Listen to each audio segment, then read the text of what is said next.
Joshua in against Jake Paul is not preparing him for the challenges of Fury and a world title challenge. I agree. There'll be a press conference later on this afternoon. But it's a quick one in between the plan. Got you. Yeah. Eubank Jr. and Ben will be at that press conference. Eubank Jr. no doubt will still be snubbing you, Eddie. Probably. You need Conor to win on Saturday, don't you? Yeah. What I need and what I want is very different. I don't need... Conor needs to win. Yeah. What I want is to see a young man that I see work day in, day out, go in there and be victorious on Saturday night. What I want to see is the team of people that are around Conor Benn that we all care for and each other as a team. I'm talking about Tony Sims. I'm talking about, of course, Nigel Benn. I'm talking about Dan Lawrence in field. I'm talking about Pedro. I'm talking about all these guys you might not even know. This is a team of people that have worked tirelessly for victory on Saturday night. One thing I guarantee you, if you're listening live on talkSPORT or you're watching live on DAZN, you will get two guys that will refuse to be denied, that will go once again to the deepest of trenches for victory for them, their family and their legacy on Saturday night. And that is why we will get another instant classic that even Simon, I believe this time, will absolutely love. There you go. Eddie Hearn, what can I say? Thank you so much for everything. And I'm delighted about you and Simon and your ongoing bromance, which is wonderful for everybody. It's 1 o'clock.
talkSPORT Sports Update, powered by the Nissan Van Range, helping business owners to work better and live better.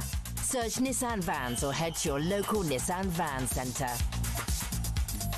Good afternoon with your headlines at 5 minutes past 1. I'm Uma Gurav.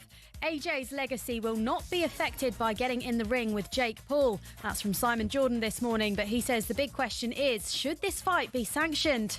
Is this appropriate that a high-performing supreme athlete like Anthony Joshua, whose only real challenges now are probably in his mind, because physically he can operate at the highest level if he still chose to, should be stepping in against someone like Jake Paul that does not have the skill set to deal with the kind of power and expertise that Anthony Joshua has?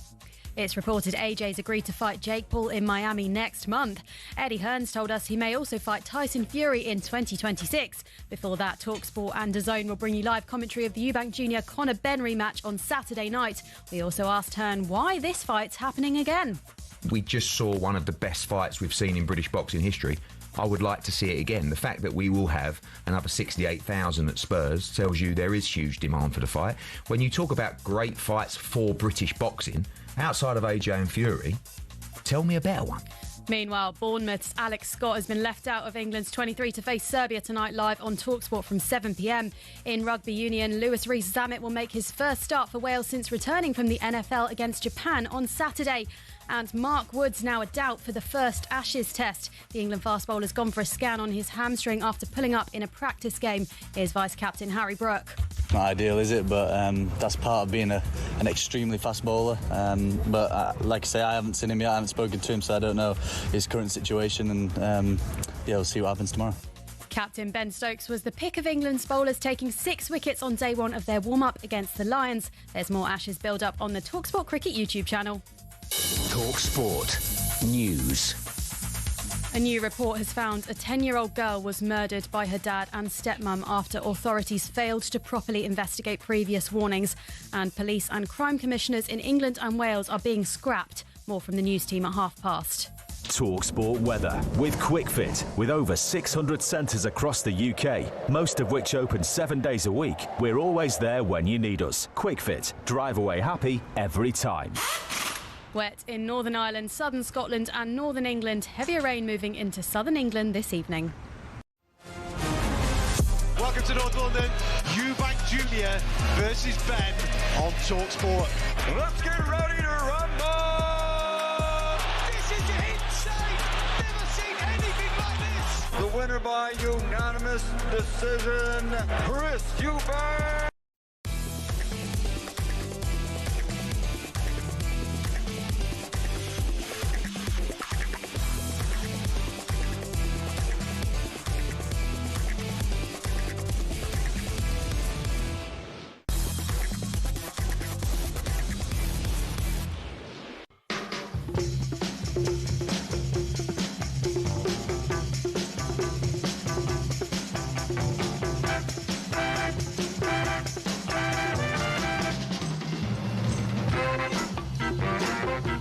This is Paul Hawksbee and Charlie Baker with you through until 4 here on talkSPORT. Where this afternoon, please chair us.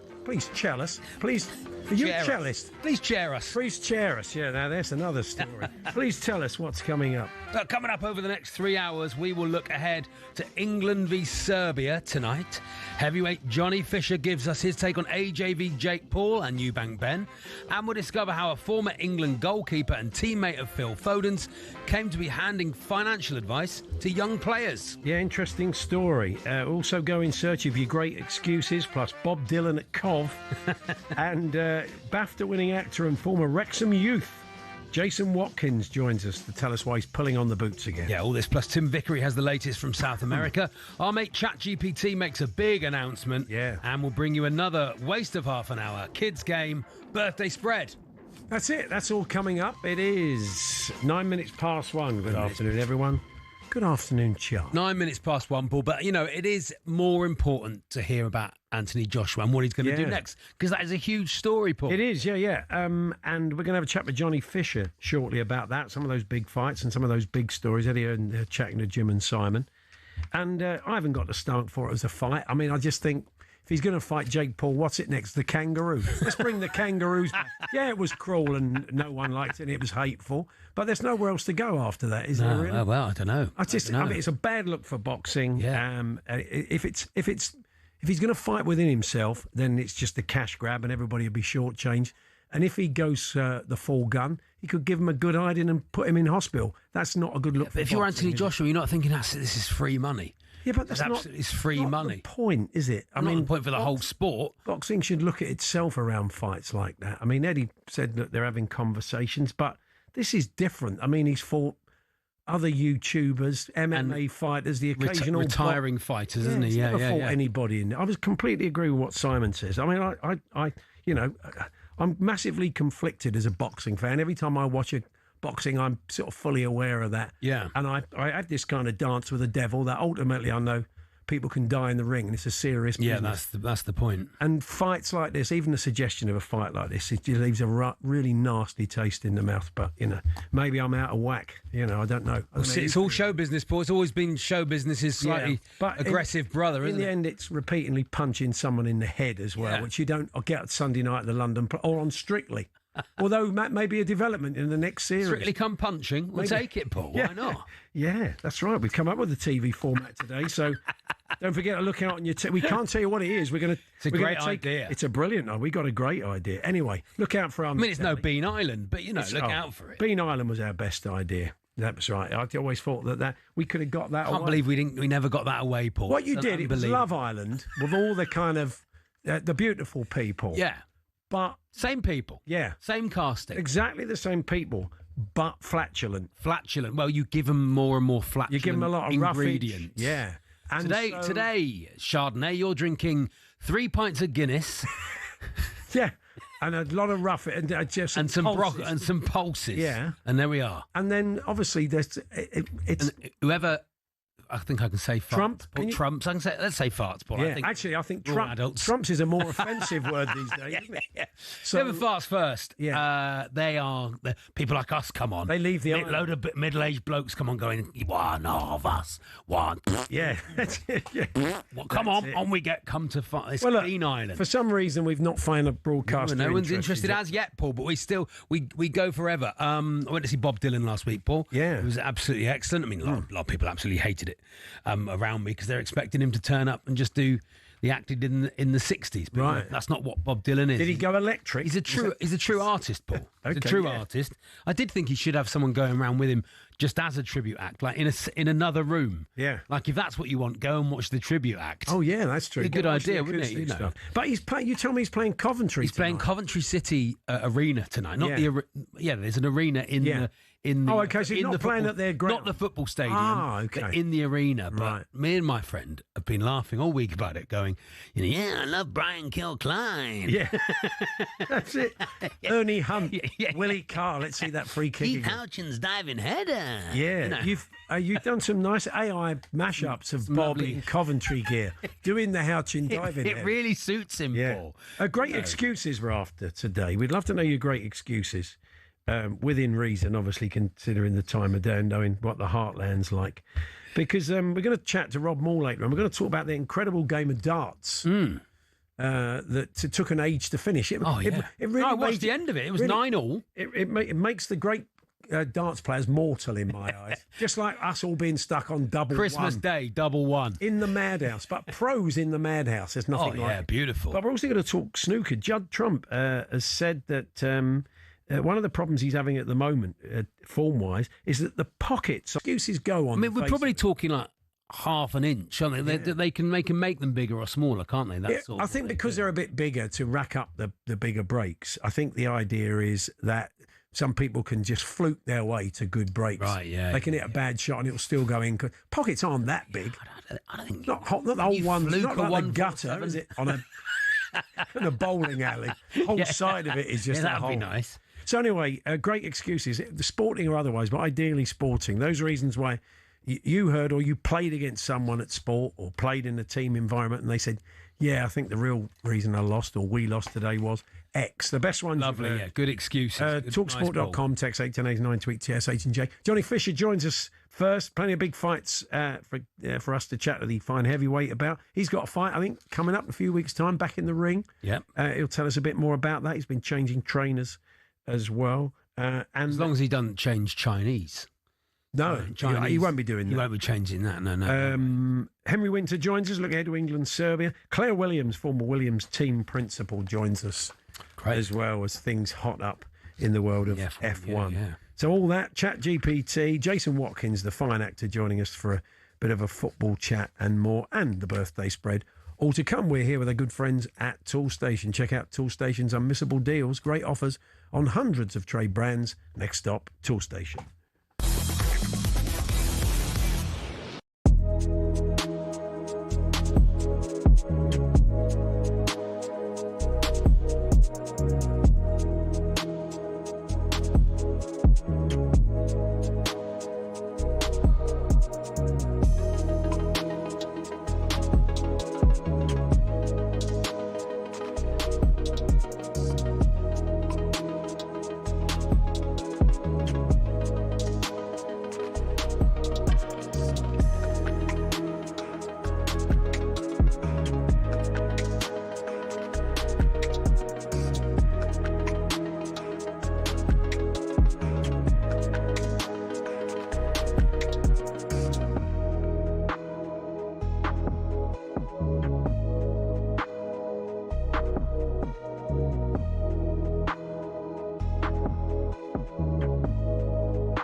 This is going to be a bloodbath. It's one of the fights of the year. Eubank, I can't wait to smash your head in.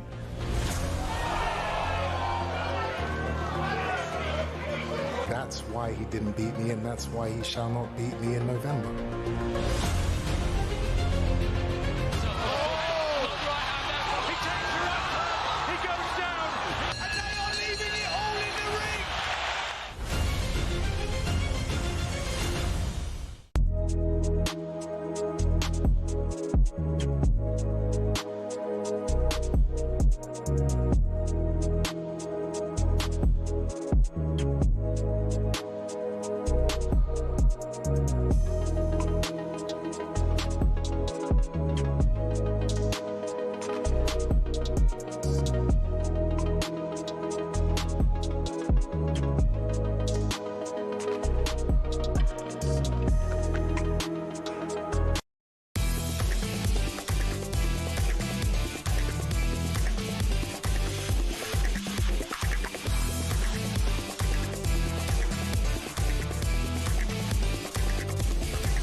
Big Fight preview, Eubank Jr. versus Benn 2 on talkSPORT with DAZN. Watch the unmissable rematch live this Saturday, only on DAZN.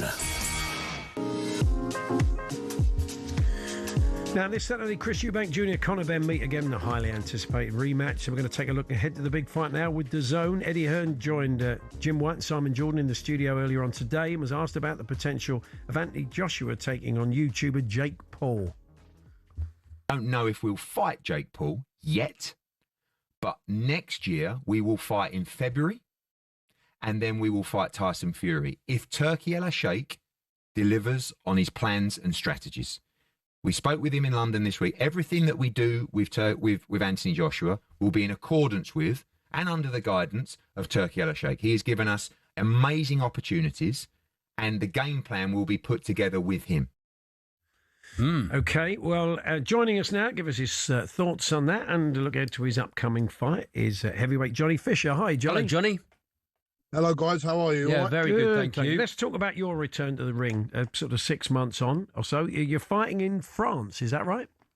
Yeah, I'm fighting in Monaco, December the 6th. So we've got 3-4 weeks of training left. We're in the trenches, as it were, sparring 3 times a week, lots of training. We're doing the hill sprints this morning, so we're all getting ready for action. You made a big call to change your trainer after that Dave Allen defeat, Johnny. How's it been working out? What is your new trainer bringing to the table? Do you feel sharper? Well, I've been training with Tony Sims now since the summer, really, and one thing I've got to say is I'm gonna be super fit by the end of this training camp because the workload has increased tremendously. But there's a structure and there's a routine behind it as well. And being in the gym with boys such as Conor Benn, Daniel Dubois, Craig Richards, Lidard Sains, I'm in a great. I've got great company around me, and I'm learning all the time, which is great. I've still got lots to learn. 26 years old, and by no means am I anywhere near my full potential yet. Yeah, many fighters have come back from adversity after defeats. What did you learn from that Dave Allen defeat, Johnny? What did I learn? I learned that I can't compromise on being the fittest, most explosive version of myself. It sort of defined what I am as a fighter as well. I tried something different in that fight. As a collective group, we all decided that, so there's no blame on anyone there. But I'm a come-forward fighter, and I can't take away my biggest asset, which is that I can learn other things around it. But if I want to be in this game, I've got to stick to what I'm good at, and I've got to make myself the fittest, most explosive version of myself. Well, we wish you well on return, and good luck in Monaco. Thank you. Let's get your thoughts then on that. Those comments from Eddie there about the idea of Anthony Joshua fighting Jake Paul. What's your reading of that? My reading is that if Anthony Joshua takes that fight, that's a fantastic business move and a fight that he probably can get done within the first 30 to 45 seconds and just gets him a training camp under his belt, gets him moving again, and then I don't begrudge him one bit for taking that fight. I think it's a big money fight that he can capitalise on. Do you not worry about the look it is for the world of boxing?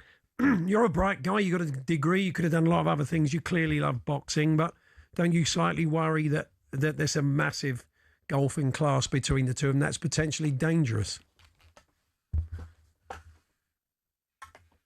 Oh, I think we may have lost Johnny there. I think he's either really thinking about it or he's frozen. Exactly, yeah, something like that. I mean, Johnny is a modern fighter, isn't he, Paul? Because he's built his audience online. He's built his audience with the social we got Johnny media. back. Sorry, Johnny, we left you hanging there. I worry about the look for the world of boxing.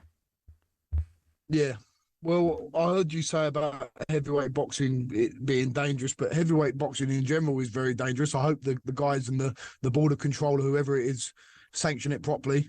But in terms of the look that it gives to the world and things like that, I think there's many things in this world that don't have a very good look. I can rattle a few off the top of my head, but I'm not going to stay apolitical. But there's lots of things that have got bad looks, and I'm not going to begrudge one man making his crust or another man begrudging making him his crust. So fair play to both men. If people want to tune in and watch it and there's an appetite for it, then by all means go ahead and do it. Now, you mentioned you've been watching Conor Benn in the gym, working with him. There's a bit of a feeling as we get closer to this fight that he has a real chance at the weekend. How are you reading it?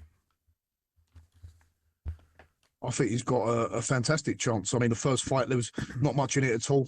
I see Conor Benn as the younger, fresher man as well. Chris Eubank, now 35 plus, put up a tremendous fight, both men the first time round. But having been in the gym now with them guys and Tony and seeing how they all work, I think they've learnt their lessons from the first fight and they can make it a less of a close match and they can get that victory. I think I'm backing Conor Benn for a points victory. But it's going to be an entertaining fight. I can't wait to be tucked up on Saturday night watching it from the front room. Yeah, there's a lot of talk about dads in this with this fight. You're a man with a strong dad and who's become almost as famous as you, Johnny. More famous than me. What do you think he's more famous than you? More famous than me. I should have just ate chicken balls. I should have had special fried rice, and I would have been all right, wouldn't I? Yeah. No one punches you in the face for that. Exactly. You don't get punched in the face. Career career change after this career. Do you see the benefit of having a famous fighting dad, or do you think that may have held them back a little bit? I think it's important to be your own man, and I think Conor and Chris have become their own men. And I look at that fight that they had on their own, regardless of the legends that their two dads are, they can stand on their own precipice now and think, I've made my mark in this boxing game.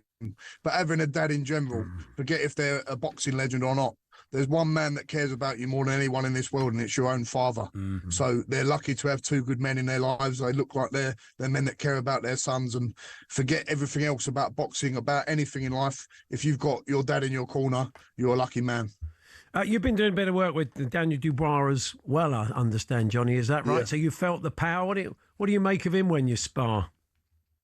Well, I sparred Daniel for years, really, back in 2020, 2021. I sparred him before my third fight, and I've always known him. And the way that he spars, he's got an intensity in whatever he does. It's not just when he comes to a fight. In every aspect of his training, you can feel the power. He's by far the hardest puncher I've sparred with. His jab is like a right hand. I've said it many times before.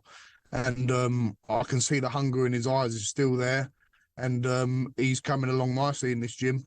And it's great to have someone who's been at that top level of the sport to have in front of you, and you can learn off yourself. I mean, the heavyweight division is good at the moment. There's lots going on, and I'm sure you'll be wanting to work your way back and get back into the conversation. And I suppose a win in Monaco will be a good start, won't it?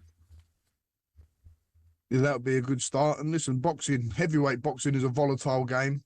It's a game where one fight can change things. You can look at me after the Babic win. People were touting me to do this and that. You have a bad loss, and then the bandwagon falls off a little bit. But the beauty of this game is you're only 1 or 2 wins away from being back in that picture. Yeah. And the picture for me might be a British title in a year's time, or that might be the pinnacle of my career. But how bad would it be as a young history student who used to be a rugby player to become British champion? Yeah, that is the next aim for me. That would be a fantastic achievement to be among them names and part of history. Yeah, forget that. You love your rugby and played rugby. You're confident. Yeah. How do you feel about the All Blacks at the weekend? England, the All Blacks. Well, I went to the Australia game. We had a great game there, and we've come off a good win against Fiji.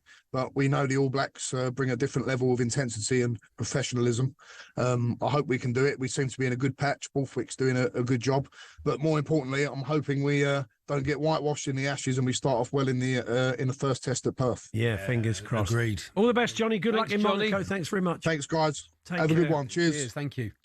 Johnny Fisher there covering boxing, cricket and rugby for us. And chicken balls and all those things. Special fried rice. And they're going to bring out their own food line. Their own range. Their own range bowl. Sort of fishes, what everyone wants, Chinese isn't it? ready meal. Yeah, exactly. So there we are. That was our look ahead to Eubank Junior versus Benn 2 with DAZN. Watch the unmissable rematch live from the Tottenham Hotspur Stadium this Saturday, live only on DAZN. talkSPORT bring you the fight as well, of course, with heavyweight Dave Allen, man Johnny knows well, joining our expert boxing team. Keeping you right across a busy fight week. And don't forget, you can watch along with us on the night over on the talkSPORT Boxing YouTube channel. That is Chris Eubank Jr. versus Conor Benn 2 this Saturday from 7 p.m. live on talkSPORT, or watch live on DAZN. Big fight preview. Eubank Jr. versus Benn 2 on talkSPORT with DAZN. Watch the unmissable rematch live this Saturday only on DAZN.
Eddie Hearn has refused to officially confirm a fight between Anthony Joshua and Jake Paul next month.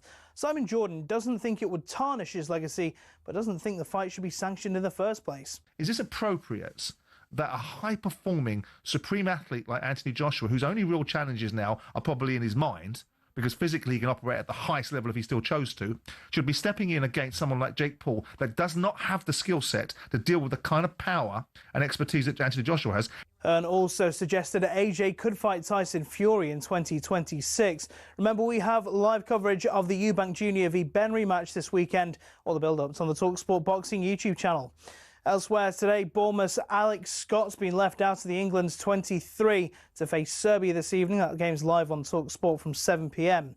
Meanwhile, there's a lot said about Jude Bellingham by people that don't know the ins and outs of football.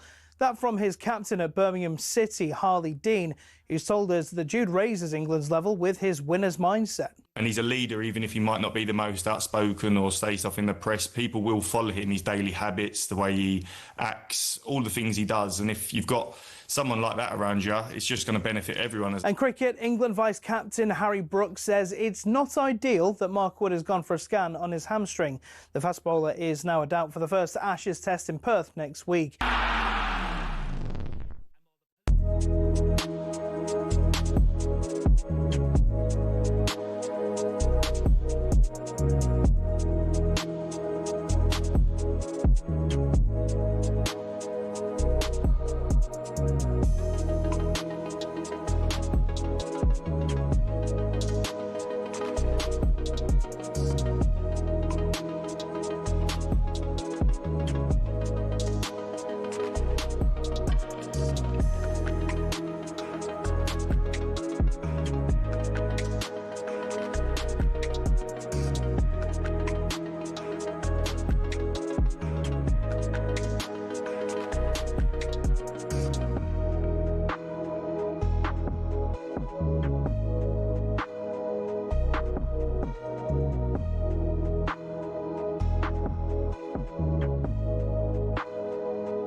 Live football for you tonight. England, Serbia, Adrian Durham, Jim Proudfoot and Stuart Pearce are with you, as of course will be Faker others. Fine work yesterday, prizing some really interesting stuff out of Thomas Tuchel. Let's listen in on a part of that conversation that's had a lot of traction today. Is it going to be a case of someone misses out? So can the three play together, or is that not your thinking? One of them has to kind of come on as an impact sub? At the moment, if we keep the structure, they cannot play. They can, but not in the structure, and not for the balance that we developed, and not for the structure that comes also with wingers who are like specialists in their positions. We play at the moment with a 6, 8, a 10, and a 9.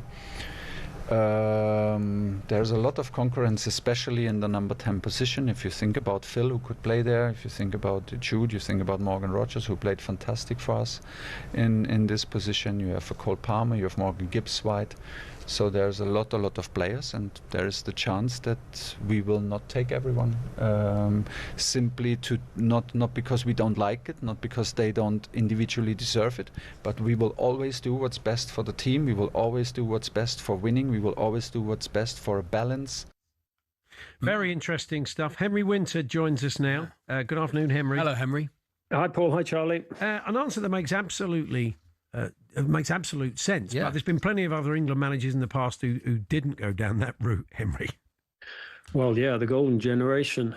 For one, I mean, Euro 2004, Paul Scholes off the left, Gerrard and Lampard in the centre. The balance was never completely right.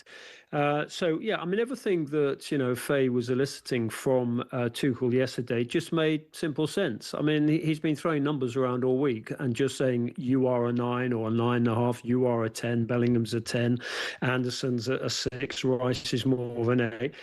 And it does all add up. I mean, it's almost taken sort of a German to come in and sort of just taught us the basics of football in a way. Well, balance, basically. It's all about balance. It is, and you're creating competition for a shirt. And that it doesn't matter how big the player is. That'll put them all on alert, won't it? But so it should. I mean, look, these are really competitive individuals. I mean, looking at it from the outside, we might say, well, are they going to be sort of sensitive or prickly? But from the ages of 5 or 6, they've been competing against the best player at the school, the best player in the county, the best player at the club. That is what these elite individuals do. And that's why there are high expectations of them. I mean, it's particularly pertinent in that number 10 position because possibly as it stands, Morgan Gibbs-White could miss out. Eberechi Eze could miss out on the plane. Obviously, Eze can play off the left as well, so that gives an option there. But yeah, I mean, there's a broader issue here, is that we're not producing 9s and we're producing so many number 10s. I'm sure you've written enough columns in your life, Henry, to know that the best way to proofread anything is to send it. And send the email, and then you see all the typos and everything you get wrong. I mean, this feels like what that is. Like he's been in, he's made the mistakes, he's seen what he needs to see, and he's got a cold, emotion-free opinion of what he needs in the team. And I think the people he's named, I think it's great for them. I think it's great for Morgan Rogers that Morgan Rogers is so clearly in his plans. I don't think it's great for Cole Palmer. I mean, it would be extraordinary if Cole Palmer didn't go to the World Cup when you think where he finished in the voting of the Ballon d'Or. You saw how the way he finished the season with Chelsea at the Club World Cup. Whatever you think of that, his performance in the first half against PSG, the European champions, was outstanding. Again, as you say, this proliferation of number 10s. I mean, Cole Palmer. I mean, England had 3 number 10s effectively on the pitch in Foden, Bellingham, and Cole Palmer. And Cole Palmer scored in the final. The last 18 minutes of the final of the European Championship. And again, the balance wasn't quite right. But look, the key thing tonight is seeing the balance between Bellingham and Kane and building up that partnership. Because I think everyone accepts that Bellingham is a world-class player. Kane is a world-class player. The good thing is that they're playing abroad, so they're going to get a winter break, so they'll be slightly fresher when the tournament comes around, which is a key element. But you mentioned Morgan Rogers. He and Konza probably being the best two players under Tuchel. Elliot Anderson, to be fair, Anderson's fabulous. But yeah, absolutely. I mean, Morgan Rogers, it's got a slight hamstring tonight, so maybe that's one reason, whether Bellingham gets this deserved start in my eyes. But I think this competitive element is good. I mean, we've been to so many tournaments and everyone sort of stood on ceremony in the media and we said, our big personalities must play. And now Tuchel has come in and shaken it all up a bit, and everyone's going, this is fantastic. It's not rocket science what Tuchel's doing. It's simple, practical, team balancing management. As someone who's around, of course, and reporting on the tournaments around Fabio Capello, we've had this talk recently, this idea of a contract extension for Tuchel before the World Cup. I wonder what your thoughts were on that, especially as I think Faye was telling us the other day, the word that she heard quite early on was that it was Tuchel who wanted this time limit and wanted just to go into this tournament. I think it's good. And, in a way, it's reflecting on what he's been talking about the players. It's performance related. I think tournament management should be tournament to tournament, cash on delivery. If he goes and has a fantastic tournament and wins the World Cup, I mean, from memory, Sven's contract for 2002, the first World Cup, he got something like 300 grand on top of his 1.8 million annual salary for getting into the tournament, for getting England into the tournament. And then it was about another 200 grand for getting into the next round. I think overall, for the money that he would have generated just for 2002, and obviously it would be, probably double that now, was probably about sort of £700,000. And given how much the Football Association and the national economy, we're getting broader on this, would make from it, then I think that's absolutely right and performance related. And it simply should be the same with Tuchel. I'm sure his contract is heavily weighted for him getting to the MetLife Stadium on whatever it is, sort of July the 16th, and getting to the final. And that's the way it should be. And then if he does win, first, he's in a fantastic position to get the pick of club jobs, or secondly, to renegotiate with the Football Association. But look, you mentioned Capello. It seems like only yesterday, it was 15 years ago, they took out the break clause, which then meant a sort of longer payoff. And when there was the eventual fallout, as there always is with England managers, there was an element of a payout, not quite as big because Capello negotiated and he walked in the end. Do you sense he's enjoying it, Henry? You're at all of his press conferences. You speak to him around matches. I mean, there are managers that take an international job and realise it's not for them and they miss the day-to-day of club management. But do you kind of sense he's having a good time? He's been very outspoken here. Had a bit of a pop at the fans after the last game and wouldn't retract it. Said, no, I stand by what I said. So he's not taking any prisoners, is he? He doesn't care. No. He's very confident. I mean, a few of us had lunch with him towards the end of last season. He is brilliant company. He's obviously loving living in London, knows it well from his Chelsea days. He's got the press pretty much and the media generally eating out of his hands. The fans actually, the hardcore England fans, actually probably nodded in agreement, said, well, actually, there's a bit of a corporate element at Wembley, and we agree with it. The players obviously love him. He's got one of the best, certainly the deepest squads that I can remember, probably arguably England's best squad since you go back to 1970. So he's got every reason to be happy. He's working with Harry Kane. He's working with Jude Bellingham. He's just got an amazing squad to deal with. They really like him, and he's having fun. That's the point, isn't it? He's not saying they're not going to. These players aren't going to play. He's just saying he can't get them in the 11. So to have that bench is absolutely incredible. Yeah, absolutely. What's the word? It's not depth finishers. No, there's the finishers. No, that's finishers. Let's use finishers. Henry, we had the never mind the World Cup. We had the Euro 2028 schedule out yesterday. And you and I were both there that day when England played Switzerland. We had all the razzmatazz of Euro 96 and we had knights on the field and we had Mick Hucknall singing, and then we had a drab 1-1 draw. So I don't know how important Wembley is to England along the way, but they're going to kick off at the Etihad. Do you think what do you make of that? What do you make of England's games in the tournament? That's fair enough. I mean, you remember that Switzerland game? I mean, the knights on the pitch, they dug up the corner circle. It was like, do you remember War of the Monster Trucks or whatever it was? Sheffield Wednesday, yeah. That was Sheffield Wednesday. But they did have a... so when Capello was interviewing for the job, he was in Brian Barwick's office and he said, I scored a great goal here in 1976 for Italy. Can I look out of your window and have a look at the pitch? And Barwick said, well, no, it's not looking great at the moment because it was being dug up again. Obviously, Wembley's pitch is fantastic now, but I do remember that 96 one, those nights, and whoever thought of those charging up and down the wing and turning the pitch into Agincourt was not a wise move. So, look, I think wherever it is, I mean, everyone will be seeing England's coming home, and England will hope that they've got that chance of doing well on home soil, the Etihad, and then eventually a final at Wembley.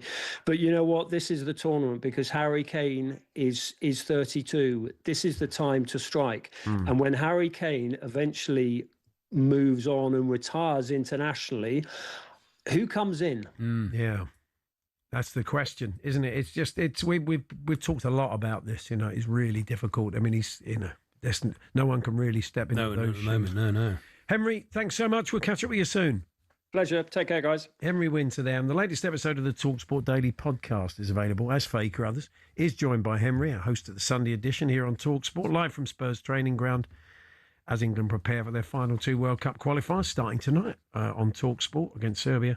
Faye and Henry discussed what England's best midfield is and asked Bukayo Saka about his thoughts on Arsenal's title chances this season. So if you want to hear more, that's all on the talkSPORT Daily, available on all podcast platforms now. Claire? Liam Delap. Sorry, there, I'm just answering Henry's. Oh, yeah. Pitch. Well, I mean, is there just answering his question. There's every chance. The name came to me. If he can get fit, he can stay on the pitch. Get fit and train on in the way he is at Chelsea, then... If we still play in that way as well. What do you mean, with a striker? No, but, you know, like with the big lad up front. Harry's the big lad up front? He's the big lad up front. Bit more finesse than that. Anyway, Claire Williams going to join us for a chat next, former Williams team principal. And we're getting down to the business end of the F1 season. There's some interesting stuff going on as well. In the world of team principals, Toto Wolff. We'll get a take on that. But anyway, Claire Williams with us next. Later on, actor Jason Watkins joining us for a chat. We'll have a birthday spread and chat GPT. That's all to come. And of course, we're here with Toolstation. You can check out Toolstation's unmissable deals, great offers on hundreds of trade brands. Next stop, Toolstation.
Junior versus Benn on talkSPORT.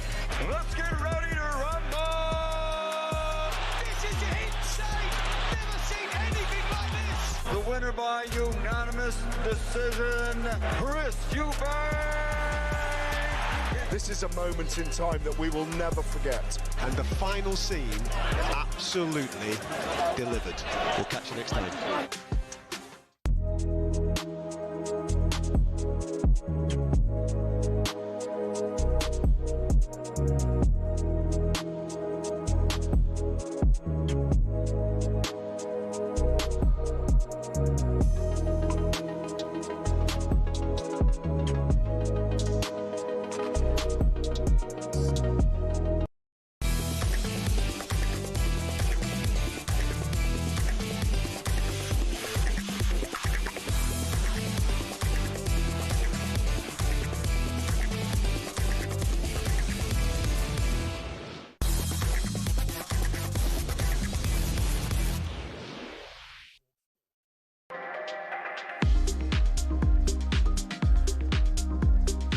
Good afternoon, Paul Hawksbee, Charlie Baker here on talkSPORT. As we say, we get to the business end of the F1 season. Just 3 races left. Yeah. And it is all still to play for. Here to touch on that and good. other matters besides is the former Williams F1 team boss. It is Claire Williams. Good afternoon, Claire. Hello, Claire. Good afternoon. Hi, how are you both? Very well, Good, thank you. We're going to talk about small businesses first. Now, you've been involved in the Santander X Awards with Deborah Meaden, who knows a bit about business. Yeah. And, yeah, talking about startups for small businesses and more funding being available. I'm reading the research. Maybe there's a feeling more is needed. But I would have thought in this sort of social media age, it was probably easier than ever before to get up and running with very little outlay. Well, I think, the squeeze is everywhere at the moment. And this is why what Santander is doing is so brilliant. This award has been going for 15 years now, and they're supporting 3 different categories, businesses coming out of university, startups, and then SMEs. And I think that there are so many wonderful ideas out there at the moment. There's a huge amount of competition for funding. So the very fact that Santander is today offering 135,000 divided by these 3 categories of 3 winners, is a fantastic thing. And what I've seen already this morning, we've judged the university category and the startup category. There are just some wonderful entrepreneurs out there coming up with some brilliant solutions to some of the everyday problems we're facing in the world today. Yeah, it's so the university. Can you tell us about some of the sort of ideas that you've seen and what has impressed you?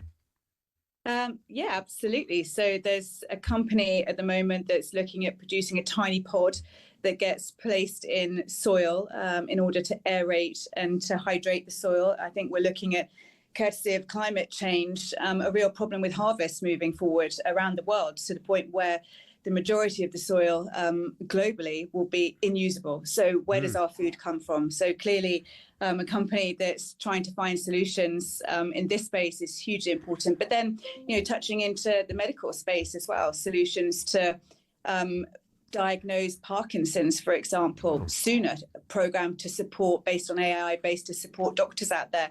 There is some incredibly intelligent people out there finding solutions to all these problems at the moment, and to making the speed of doing so quicker. In the same way that F1 is at the forefront of technology, and we see that in the cars that we drive eventually, is AI doing the same thing for business?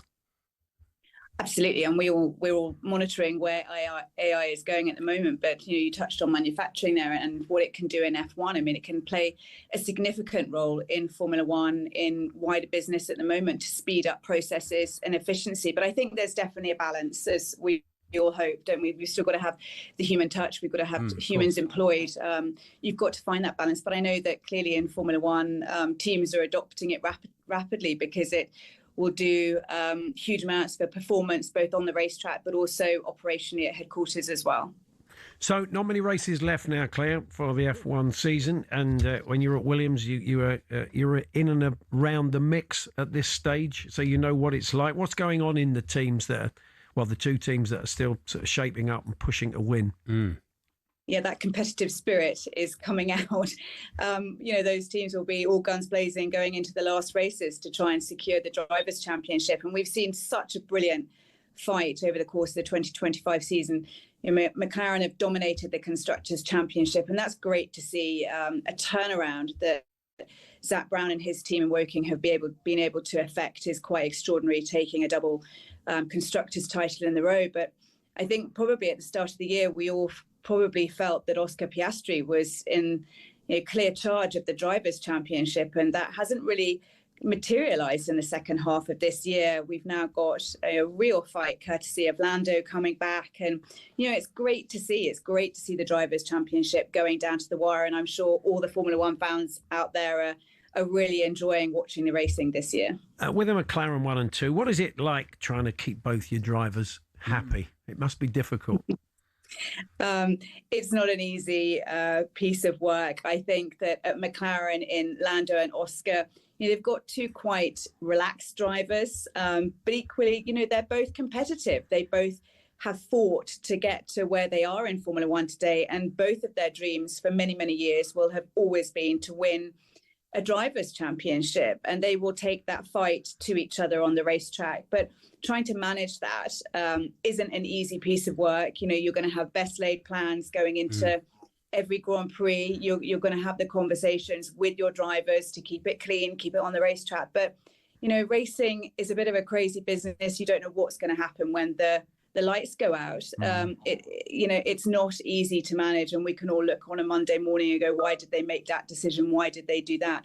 But all I can say is McLaren on the pit will always have the best intentions and try to do the best thing for their drivers on a Sunday afternoon. Yeah, the Constructors' Championship's already been won by McLaren. When that's won slightly earlier in the season, is there any loosening off for the drivers at all? Are they told to go out and race a little bit more, or does it not quite work like that, Claire?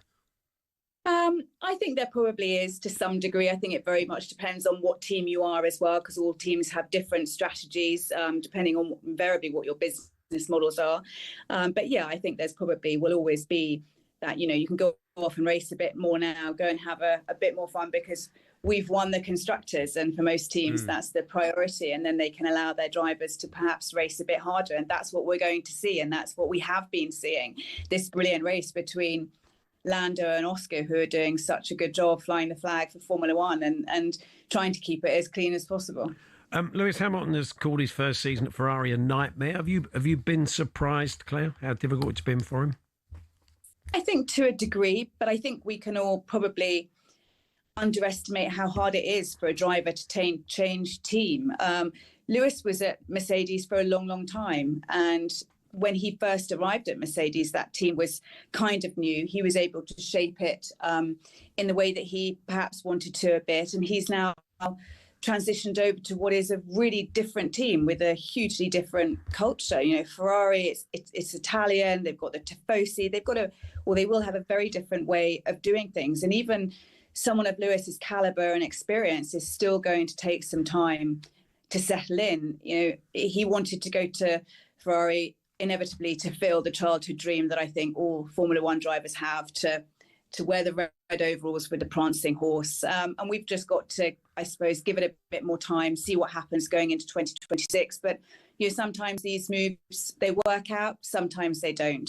But I suppose if anyone can make it work, it's probably going to be Lewis Hamilton. And finally, Claire, at Williams, you're at the forefront of getting women involved in F1, whether that be drivers or just sort of women generally working for the team. And we've heard in the last hour that F1 have announced a new deal with the F1 Academy, the all-female F1 Academy. And Abby Pullen, who's a great young driver, has been in to see us a couple of times on the show. So I'm sure you're applauding that commitment. 100%. The more work that can be done to bring more women into Formula One, into motorsport as a whole, is something that I've been talking about for a decade now. When I first started in Formula One, most of the jobs that were held by women were in marketing, PR and hospitality. When I took over running the team in 2013, we had one woman working in aerodynamics and I think one in the design office. When I left, 19% of our workforce was female. Huge amounts have changed over the years. You see more and more women taking on the jobs that have traditionally been held by men, and that's fantastic to see. You've got women changing tyres in pit stops. You've got women designing in the aero teams, but we need more and more women coming in.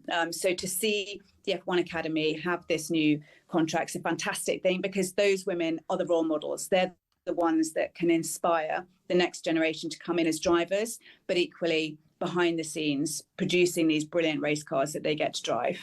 Good to talk to you, Claire. Appreciate your time. Claire. Thanks so much. Thank you for having me. There we are, Claire Williams there, former Williams F1 executive, deputy team principal of the team, of course, that her dad built, Frank, incredibly over the years. Amazing, yeah. Would you like someone cheating, Paul? No. Changing the rules. Changing about rules. Some odd rules. Yes, it was that. You said after the big, turning it into the big pockets. Oh yes, this was great excuses. Can we come back to this, Charlie? Yeah, Look at the time. No we'll come problem. back to it as it's quite late. Yeah. We're going to be chatting to Jason Watkins, fine actor and the former goalkeeper turned financial 20 advisor. past 8, Paul. I know it is. You want to have a chat, Charlie? Give me a break. You get me into trouble. H&V versus Chat GPT are next. Look at the clock, man.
talkSPORT Sports Update, powered by the Nissan Van Range. Commercial vehicles that go the distance for your business. Search Nissan Vans or head to your local Nissan Van Centre. Good afternoon with your headlines at 5 minutes past 2. I'm Uma Gurav. AJ versus Jake Paul. Is it really happening? We asked AJ's promoter, Eddie Hearn.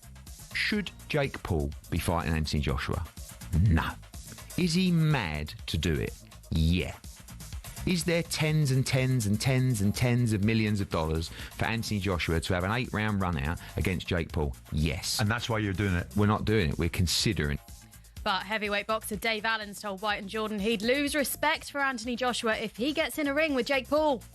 Horrific. He's dangerous for one, and two, if Jake Paul even lands a glove on him, it just diminishes everything that he's achieved. It's just not worth it. He's got enough money as it is. Why risk all that for a few more? It's reported AJ will take on the YouTuber turned boxer in Miami next month. Hearn also told us an AJ Tyson Fury matchup is on the cards for 2026. Meanwhile, Bournemouth's Alex Scott's been left out of England's 23 to face Serbia tonight. The game is live on talkSPORT from 7 p.m. Plus, there's a lot said about Jude Bellingham by people that don't know the ins and outs of football. That's from his captain at Birmingham, Harley Dean, who shared a memory of a 16-year-old Bellingham, which showed his competitive spirit. He nutmegged someone once, like a senior player, didn't say anything, and then he got absolutely topped, and he got back up, and then about 5 minutes later, nutmegged him again, and then, but there was no smiling, there was no... It weren't doing it to take the mick, it was doing it because that was the right situation to do at the time.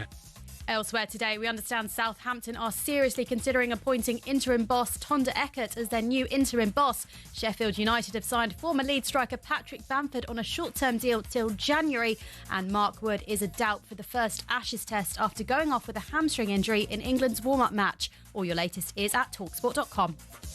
talkSPORT News. A damning report has found Sarah Sharif, who was murdered by her dad and stepmum, was failed by the safeguarding system in multiple ways, and police and crime commissioners are going to be scrapped. More from the news team at past. talkSPORT weather with QuickFit. For a limited time only, get 15% off a set of 4 selected premium tyres. Don't miss out and book today at quickfit.com and drive away happy every time. Conditions apply. Wet across Northern Ireland, southern Scotland and northern England. Colder across northern Scotland with showers, and it's feeling mild.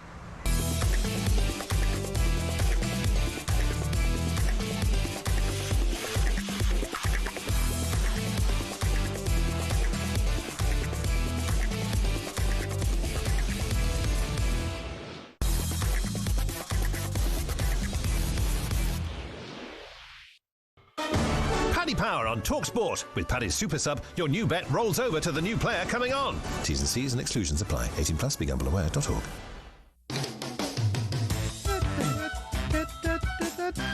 Yes, good afternoon. Paul Hawksbee and Charlie Baker here on talkSPORT. Jason Watkins, fine actor.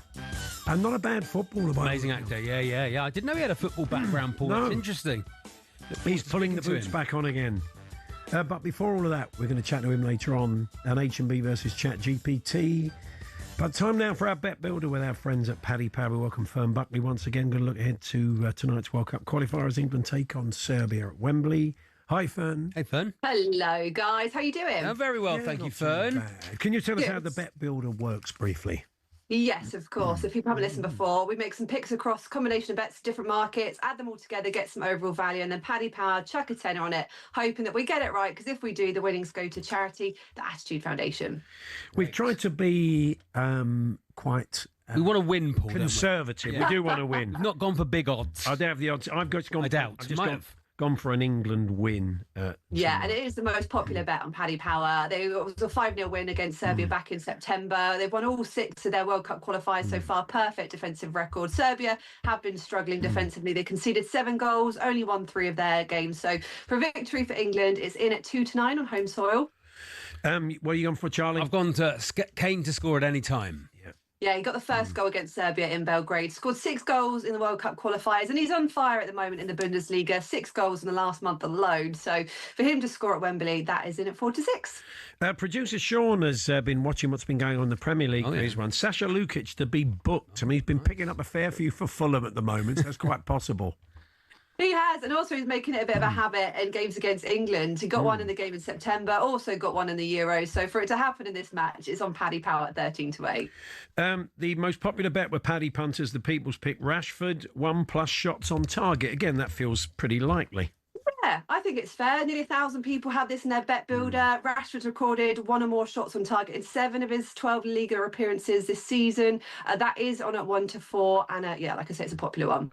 And you have gone with Bukayo Saka to be fouled 2+ times. Yeah, I don't want to say it, but I think like Lukic is picking up cards, Saka draws more fouls against Serbia, 2 or more in the last 2 games, and especially where Serbia are right now, they've got more to fight for. Could get a bit sloppy. Saka could be on the end of it, and that is in at 4-11. So what are we looking at across the board then, all the others on the bet?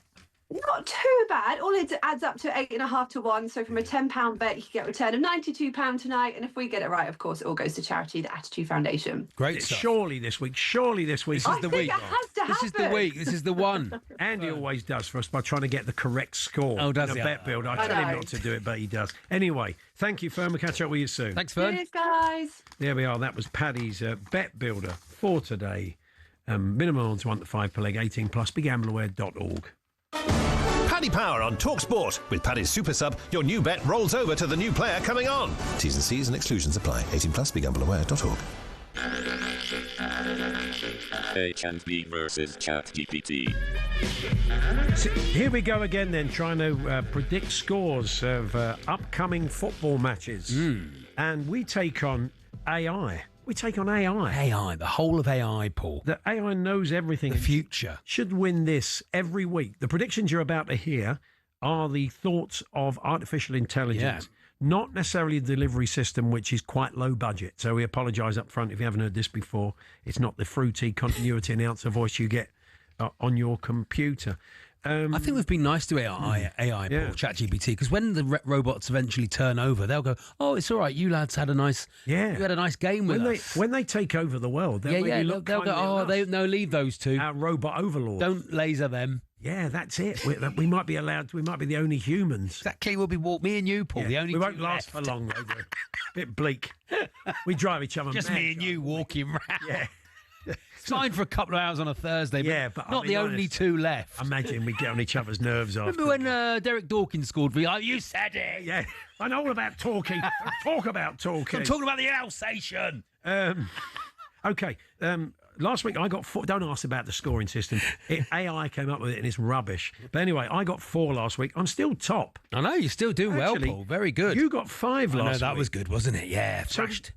ChatGPT is last. There are idiots like us against everything on earth that computers know. What are you even doing on talkSPORT? This. Okay. A few people have said to me quite outlandish boasts from ChatGPT about things he's doing, things they've done. All right. Considering that it's like a bit of technology and doesn't actually exist in the real world.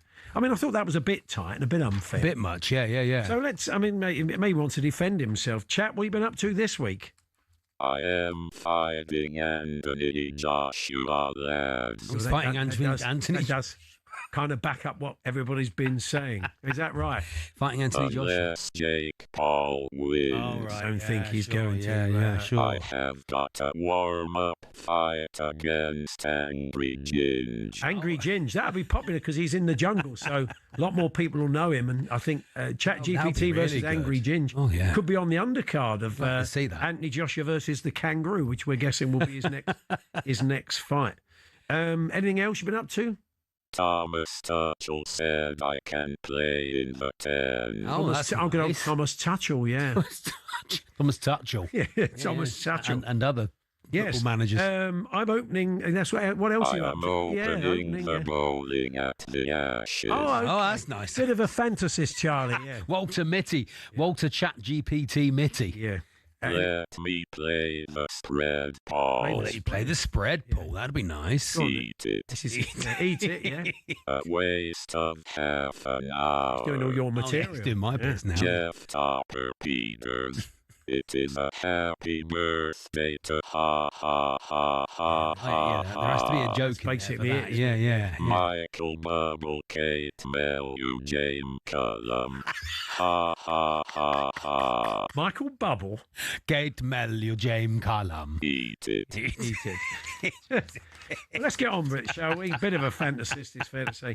England, Serbia. Although, Paul, so before we go, they've said they want to do more visual stuff. We should get ChatGPT in the studio at Christmas. What perhaps. do they look like, though? Do we know? Well, we'll find out. Perhaps on a day I'm off. Perhaps on a day I'm off. Like Paul. Dave L's film would be a washing machine with a head on it. Perhaps on a day off, when I'm not on the show, perhaps ChatGPT could turn up. Yeah, that would be good. In the studio. Make a bit more sense. Yeah, maybe. England versus Serbia this evening. We can't just go. I've gone for the England win already in our bet builder. I think I'm going to go for. There's a lot to play for. All this competition for places. I think England will find a way. Serbia have got under new management.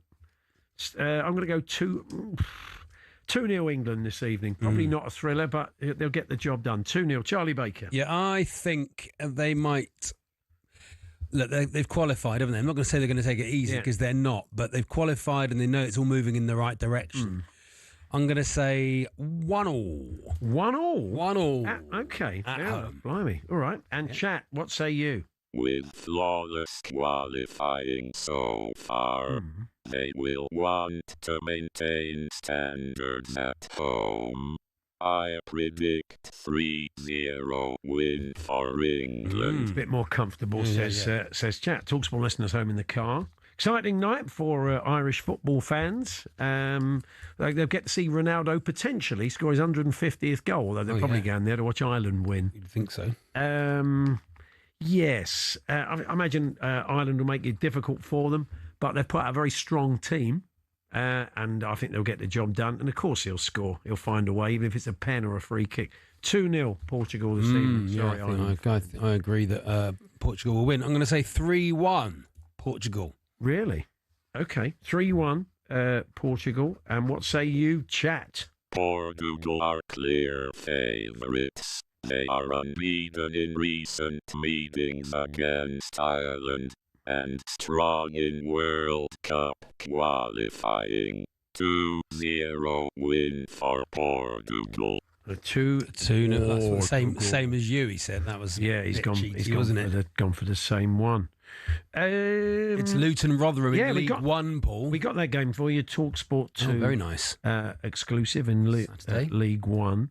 I'm tempted on the Rotherham. Sorry, the Luton home win, but possibly a narrow one. I'm just going to go 1-0 to the Hatters for this game on TalkSPORT 2. Yeah, I think Luton will win this, and I think they will win it 2-1. 2-1, yeah, quite possibly. Both teams to score, not a bad idea. And what about you, chat? The match could be relatively tight, but Luton have had the upper hand against Rotherham. 2-1 to Luton. Oh, agrees with you. There we are. Agrees. It's Agreement. very Scandinavian. Very deep voice this week. Been on the cigars, have you, chat? Yeah, that's right. Eat it. Eat it. Yeah, that's right. I think that could be added to the repertoire. Along with, of course. Going to be in there, yes. I love the Beavers. I love the Beavers eating. Oh, he's going through the got a long list, though, isn't it? A long list. It's very good. Okay, chat, thank you very much. That's H&B versus... Seriously. There's going to be an on-air pilot next week. I'm actually loath to tell you what it's called. There might not be, Paul. We might back out. We need to have a discussion with the management before Charlie brings us his new game show with a provocative title. Anyway, Curtis Anderson's going to join us next. Former England youth goalkeeper, contemporary of Morgan Gibbs-White and Phil Foden. These days, he offers financial guidance to young academy players, fantastic. amongst others. It's an interesting story and a bit of a salutary tale, really. So Curtis joining us for a chat in a few moments' time. We're here with our very good friends at Toolstation. Don't forget Toolstation's unmissable deals, great offers on hundreds of trade brands. Next stop, Toolstation. Eat it.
Yes, Paul Hawksbee and Charlie Baker here on talkSPORT. Now, our next guest won the Under-17 World Cup for England back in 2017. He was in the same team as Mark Gay, Morgan Gibbs-White, Phil Foden. Everything was laid on. It'd probably been laid on for a while, that feeling that he was going to be a professional footballer at the top level. He had a very good contract. He was on a six-figure salary by the age of 17. Everything was mapped out. But, as I'm sure a lot of people in the world of football can tell you, it doesn't always work out that way. And that was the case for Curtis Anderson, who now is a financial expert and goes in and speaks to academies and young players about his experience and how it might feed into theirs. And he joins us now. Hi, Curtis. Hey, Curtis. Good afternoon. How are you? Very good, thank you. Thank you. Well, when I read the piece in the paper about it in the Sunday Times. And I mean, do they listen to you, Curtis? Because would you have listened? Would the 17-year-old you on 100 grand a year have listened to some bloke coming in saying, "Oh, be careful with your money because you might not make it"? I think obviously when I'm going in and speaking to young lads, I like to think that what I am telling them is relatable. Given my situation and being in their shoes, I like to think that I am literally telling these things that I wish I'd heard when I was their age. So, yeah, I understand your point, thinking maybe I wouldn't have listened, but at the same time, if somebody in my shoes, 5, 6 years older than me, had said these things to me at that age, maybe I would have. So it's obviously you have to have the self-belief to get as far as anybody does at that stage in their career. So they probably are sitting there thinking, no, that won't happen to me. And I think that's interesting that you say you try and make those stories relatable, because you probably need that. You probably need them to think, yeah, that's me actually. And he didn't have the career he wanted to have, so maybe that could happen to me. So I suppose that's the key, isn't it, really? Yeah, and I think as well, like what I am telling these young lads when I go and speak to them is that the I guess the financial tips and habits that I'm trying to implement for them whilst they are 18, 19, 21, 20, it doesn't have to impact their lifestyle. They've worked very hard to become a professional football player. So at the same time, it's all about enjoying themselves whilst putting some foundations in place to make sure that if the career doesn't work out the way they would want it to, they have got some money behind them. But at the same time, if it does continue to go the way they would like it to, playing at the highest level, they've got the right foundations, the right habits implemented at a young age that they can continue to build off as their earnings will likely increase. Yeah, I support a non-league football team, and our star striker is also a mortgage advisor. Good afternoon, Cody. I wonder if what's the sort of thing you advise? Do you ever advise people to look at learning a separate, I don't want to say a trade, but a separate income stream, or do you think they have to be so focused on the football they can't do that? No, I think you definitely can. I started studying finance whilst I was still playing for Wycombe Wanderers. And ultimately, I started doing that because I just had a lot of free time. So I obviously earned decent money, as you said, when I was at Manchester City as a kid. So I thought if I can learn in my spare time, so then when I'm earning more money as my football career goes back to the earnings that I was on as a youngster, then maybe I know what to do with it second time round. So yeah, I definitely do give the younger lads ideas on maybe spending their free time to learn something else, because it also then just helps take the mind off football a little bit, because it's obviously very consuming, which is a good thing, but at the same time it can be quite good to step away and just think in your spare time you can kind of focus on learning the skill. You admit you bought the nice car and the nice watch and all the trappings of someone as a young guy. Is there a bit of peer pressure in the setup as you're in and around maybe the first team, or other boys are on sort of similar salaries to you? Does that go on at the clubs? I don't necessarily think it's a peer pressure. I think it's just the environment you're in. So it's very much, I think, with most people, no matter what job you do, you do tend to do similar things than those that you're around. And obviously being in a team that obviously your peers are earning the similar amounts of money, it's just natural that you all are doing slightly similar things and spending your money on similar things. But I think that goes back to what I said at the start. That's not a bad thing. It's just you can do that, you can enjoy yourself, you can spend the money on the things you want to spend it on, whilst also just doing some of the right things as well, putting the habits in place that kind of looks after you for the longer term. Do the players' agents not offer sort of financial advice along the way, Curtis? Well, it's difficult for an agent to offer financial advice because we're in a regulated industry, so they can't necessarily advise their players on investments and things like that. However, I do know some agents that will like to introduce their players to get financial support, but then at the same time, other agents I know that don't. So I guess it is very case by case topic that. Do you still play for fun? No, I decided to stop playing about 3 years ago. And the reason for that, I felt like if I was going to commit myself to doing one thing, I'd rather go all in doing one thing. So I've given my everything to being the best finance that I can be, trying to be the guy I needed at 18. I think spending 100% of my time focused on doing this was what I wanted to do instead of trying to split my time between two things. Yeah, can you still find enjoyment? I know you played with Phil Foden and Morgan Gibbs-White and Mark Gay. Can you still find enjoyment in watching them playing and succeeding at the high level? Oh yeah, for sure. I really enjoy watching my old teammates and friends do really well. But then at the same time, I think it is very much I'm very happy that they are doing what they are doing. And I guess, as you say, it's quite interesting for me to be sitting there watching them on the TV and playing for England and stuff. It is cool. It is very cool. And people may be wondering why you didn't make it, but you left City, you went off to play in the States, then came back at the time of the pandemic. There was no club for you. You kind of fell between the cracks a bit, so it was no fault of your own. But I imagine that's quite a common story, that it's just right team, right time, right place, or an injury. Anything can happen, can't it, to derail you? Yeah, I guess so. But at the same time, I don't sit here with any regrets or anything. Football gave me absolutely everything. So I wouldn't be where I am in my career now if I didn't have the football career that I had. So obviously, the places I got to go, the experiences I got to have, and the people I've got to meet, I think it was such an amazing time. And as I said, I'm very happy for it, and I wouldn't have changed anything about it. So yeah, it's definitely, I sit here thinking I'm glad I did absolutely all of it, because it has given me everything I've got now and more. And you keep in touch with your old teammates from that era? Not as much as I wish I had of, I guess. I think it's very much we've all got mutual respect, as you can imagine, the team that won the World Cup. I think if we ever bumped into each other, if I ever reached out to any of those guys, we always do speak. But no, it's not as if I go out for dinner with them all the time. No. Well, keep doing what you're doing, because you could save a few players a lot of heartache later on down the road. So good to talk to you. Thanks Curtis. much, Curtis. Thank you very much. Curtis Anderson there, who leads the sports division at Markland Hill Wealth. He looks after 25 pro footballers and, as we said, goes into academies and tells those stories. And if you are a young academy player, maybe in your rented Merc at the moment, coming back from training, it can happen to anybody, 1 in 6, I think it is. 1 in 6 NFL players go bankrupt within 6 years. That is a shocking stat, isn't it? It really is. talkSPORT understands, our contacts tell us, we're hearing, as somebody says, that Morgan Rogers starts tonight. Okay. Ahead of Jude Bellingham. Yeah. I'm not surprised at that. He likes Morgan Rogers. He backs him. He does.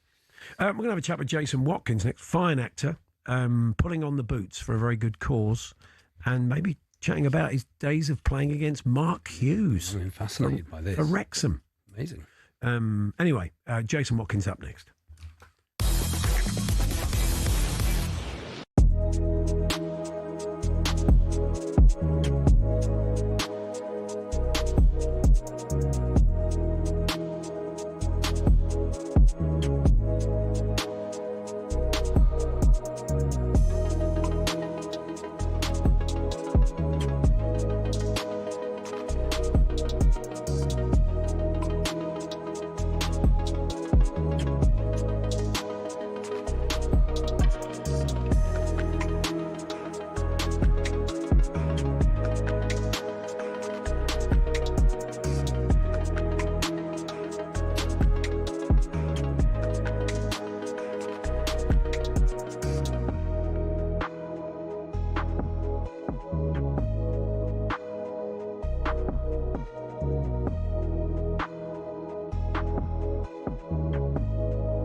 Eddie Hearn has refused to officially confirm a fight between Anthony Joshua and Jake Paul next month. Simon Jordan doesn't think it would tarnish his legacy, but doesn't think the fight should be sanctioned in the first place. Is this appropriate that a high-performing supreme athlete like Anthony Joshua, whose only real challenges now are probably in his mind, because physically he can operate at the highest level if he still chose to, should be stepping in against someone like Jake Paul that does not have the skill set to deal with the kind of power and expertise that Anthony Joshua has? Hearn also suggested that AJ could fight Tyson Fury in 2026. Remember, we have live coverage of the Eubank Jr. v Benn rematch this weekend. All the build-ups on the talkSPORT Boxing YouTube channel. Elsewhere today, Bournemouth's Alex Scott's been left out of the England's 23 to face Serbia this evening. That game's live on talkSPORT from 7 p.m. Meanwhile, there's a lot said about Jude Bellingham by people that don't know the ins and outs of football. That from his captain at Birmingham City, Harley Dean, who's told us that Jude raises England's level with his winner's mindset. And he's a leader, even if he might not be the most outspoken or say stuff in the press. People will follow him, his daily habits, the way he acts, all the things he does. And if you've got someone like that around you, it's just going to benefit everyone. And cricket, England vice-captain Harry Brooks says it's not ideal that Mark Wood has gone for a scan on his hamstring. The fast bowler is now a doubt for the first Ashes test in Perth next week.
Yes, it is Paul Hawksbee, Charlie Baker here on talkSPORT, and we spoke last week about the upcoming game at Loftus Road, game for the children, and we've got more players joining us a little bit closer to the match.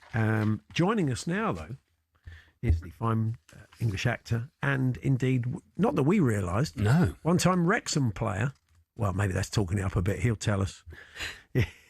It is Jason Watkins. Good afternoon, Jason. Hello, Jason. Good afternoon. Hello. Yeah, I mean, I'm not going to alter that. Just keep that. Jason Tell the Watkins, truth, Wrexham Jason. player. Brackets Wrexham. I was at I was there as a teenager. I trained in a couple of summers in 1970 or whatever it was. Yeah, when I was sort of 16, 17. Wow.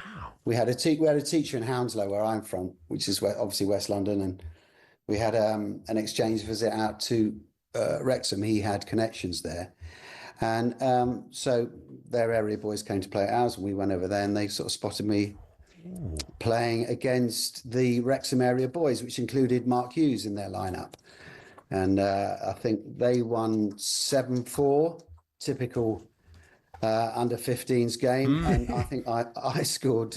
He scored 4, I scored 3 or something, and they asked me to come and train later that summer, and then I went back again the following summer. So yeah, because you read these stories, Jason, you never quite know whether they've been but not. That is, they are purely the facts. That's fantastic. You can never trust the internet, Very but good. I will learn to trust the internet to an extent from now on. but just keep Wrexham player. Just keep Wrexham. saying Wrexham. Former You'll get put on the wrong team is the trouble in these celebrity games. You know, you'll start being marked by you know, someone, Robert Pires or someone. So there's going to be no danger of that. I think. No one's going to be going out of their way to mark me. The fact you scored goals, did you play up front then? What was your... I did. Do you know, actually, yeah, it's interesting. Like just how much. I mean, I am old now, but I mean, how much the game has changed. Because I was an orthodox right winger, and often you had. And in QPR's time, there was Dave Thomas, of course, who was my real hero. Oh yeah. When and I'm a QPR fan. I'm a lifelong QPR fan. Right. So, and yeah, Dave. So I sort of rolled my socks down. Do you have the socks down? Yeah, of course. Of course I did. Yeah, I mean, I had shins that were yellow and purple, but I didn't quite have the skill to not get tackled. That's how you got into RADA. That's how you got into RADA, isn't it? Turned up with your socks rolled down. That's right. They were very easily impressed. Yeah. But so you're pulling on the boots again. The tender age of, is it 63? I've got that right. I'm now 63. Yeah. Wow. Yeah. Shocking, isn't it? It's for a good cause, though, and it's obviously at Loftus Road, so the chance to play. Have you played at Loftus Road before, Jason? I have. I used to play. My first ever job was in EastEnders, so they had a charity team, the Walford Boys Club. So I did play when it was a plastic pitch. Wow. And I remember, cutting my knees to ribbons on that pitch. Doing the knee slide on that old pitch, I wouldn't have been a good idea. Horrific. Yeah. So, but it's nice to play on turf this time. I mean, I don't know how long I'll be. I mean, I really wish I hope people will come on the 15th of December to this game. Yeah. It's such a big, I mean, it's a privilege to be able to play, really, because obviously this year, Loftus Road is in the shadow of Grenfell Tower, and that's coming down this year. I think the families have been able to find some kind of resolution, and which must have been incredibly difficult. And I'm very proud to be supporting, QPR's in the community trust, which obviously has, over the years, served the whole of the community, and of course, in recent years, Grenfell Tower and shelter, of course. And all this comes in the light of child. I mean, I was really shocked looking at the statistics that there are 172,000 homeless children at the moment in the UK, and these are people housed in hotels and hostels, etc. And that's a shocking statistic. And you marry that with child poverty in terms of children going hungry, and it shouldn't be happening. And well, we're the 5th most richest economy in the world. Anyway, it is happening. And if we carry on like this, we'll be up to nearly up to maybe 200,000 by 2029. Anyway. And that's shocking. So if there's something that we can all do about it, and that is just to come along on that night in December on the 15th, even if it's not to see me when socks roll down. That's the only reason. You promise to go full Dave Thomas that evening, then? Well, I mean, I don't know how long I'm going to get, because I can't really run anymore. I haven't told the guys this, but I might just sort of like bumble on at the end and wave at everyone. But there are other, I mean, there's Ronald de Boer and Darren Benn, Jaap Stam, Louis Saha. You probably know these guys. Hopefully one or two are going to come in. We've got Russell Howard and on our side. Yeah, he's a very good footballer. He's good. He's very good footballer, Russell Howard. Yeah, very good indeed. Yeah. Okay. Well, I used to play, I used to play at Staines Town as well. I used to play. Oh, great. For them, and they're having an interesting time. Actually, it's interesting that you were saying about supporting a sort of non-league club. Yeah. I mean, I obviously support them, and they have this. It's a long story, but they lost their ground due to an individual's mishandling of. Yeah, there's a lot of those. Yeah. Ground. It's funny how that happens. How those grounds suddenly get built on, isn't it? And it's really terribly sad. But they're still going. They run all sorts of amazing, particularly youth projects in the Stainstown area. And I would, if anyone wants to play footy over there, then I would contact them. Yeah, you'll get to play against some. I mean, I worry about having your socks rolled down if Mark Bircham's on the opposition. I mean, Birch is a mate. He takes it seriously. He'll take no prisoners. Yeah, Charlie Austin. You'll be playing against. That'll be a buzz, I'm sure, as well. Yeah, that will be. Yeah, Paul, tell Jason Mark's last 3 clubs and last 4 clubs that he's sort of managed and been involved in. It's Lake Como. Yeah, isn't it? And I think he was the head of. He was technical director of Bahamas football. Who was that? It's football. Mark Bircham. It's football. Oh, it's clever. Football's death in paradise. He only takes gigs if there's a beach or a very good lake next door. You know, where you. Yeah, I try and do that. I end up in dodgy pubs in King's Cross is where I was filming over the weekend. Yeah. But yeah, no, I wish I could have. I did. I went to Crete once. I've been all over the world. I went to Crete. That's like Michael. On holiday. Once. When they asked Michael Caine why he did Jaws 4 3D, and he said, well, it was 2 months in Barbados. Otherwise, if I didn't do that, it was 3 months in a rainforest with John Borman, and I didn't like the sound of that. So sometimes you've got to go for the holiday aspect. And anyway, he had nothing to prove. I mean, I did read a script once that, my character went to the West Indies. And, this is brilliant. And then of course we realised that it was all green screen in a massive warehouse in Leith in Edinburgh. That was it. Yeah. But everybody who's done sort of Death in Paradise, everybody who's played the copper has come in here and said, "Oh, it's hard work," Ralph Little. They've all sat opposite. Terribly difficult. It's really hard wearing a tweed jacket all day. I did his first job actually. It was a mockumentary called Bostock's Cup. Oh, you remember that? You can see it on you, and it's actually really very, very funny, very well made, and it was a sort of precursor to what was it, Mike England, Football Manager, Mike Bassett. Mike Bassett. But he can really play. Ralph can really play, couldn't he? He was non-league for a while. Yeah. And Jason, he was 19. When we were told you were coming on the show today, we all went, he's amazing. Yeah. He's an absolutely incredible actor. You are one of our finest, Jason. All your work is always of such high quality. And is there anything left that you're desperate to do? What is your sort of five things that you'd like to do in your career? Or three, I'll take three. And I'm not your agent and I can't make it happen. Play for QPR on the right wing. Play for QPR. Yeah, I could do that. I mean, we'll play tonight. Is it tomorrow night, the Serbia game? Oh, tonight, yeah. Yeah, interesting, yeah. But acting-wise, are there any big parts you'd like to get involved in? Do you know, the thing is, I like to do so many different things. So I'm looking to do sort of a variety of stuff. So at the moment, like a couple of years ago, I hadn't done any thrillers. So I did a thing called The Game with Robson Green, which did really well. And that we're doing another one of those, by the way. And then so I've done those. So I've never played the love interest. I know it's hard to believe, isn't it? Absolutely amazing that I've never a heartthrob, those kind of people. Yeah. You're gonna have to. You might have to write it yourself. There's still time. Yeah, I might have to make it myself as well. Actually, I don't think an ex-pro footballer used to play for Wrexham and rolls his socks down. That's right, rolls his socks down with the dodgy knee. Yeah, that's really immediately attractive. That flash of shin makes a big hit with the ladies. Yeah, that's a winner. Yeah, I have got incredible calves. Well, only the one on my right, because the one on my left is struggling with the in Tudor times. That was a big deal. Maybe that was the shape of your calf was a big deal. That walking football, perhaps. Yeah, walking foot. Yeah, that's it. Well, they used to put wooden blocks down their tights, down their socks, to show off their calves. Maybe if I don't roll my socks down, I should do that. I just very quickly, one more question for you. I loved you in the Crown playing Harold Wilson, and I just wondered, watching it at the time, and got the chance to ask you now. A man who was so impersonated, it must be hard not to go full Mike Yarwood when you're doing it, not to, because there's all these. I mean, they're not real references, but what was it like playing someone who's got such a distinctive voice? Yeah, I mean, he was instantly recognisable. I mean, I remember seeing him when I was a kid. So hold on a little black and white telly. Yeah. And Mike Yarwood, his impersonation is brilliant. But I suppose my job's slightly different in that I've just got to make people believe me. And I did loads and loads and loads of work on him. And it's not a sort of nasal sound. It's actually this thing called a high larynx. All your voice is formed here. So that's. But I really liked him as a person. I liked his working class background. I liked he was very sharp. He's the sharpest knife in the drawer. And people underestimated his intelligence. And he was, he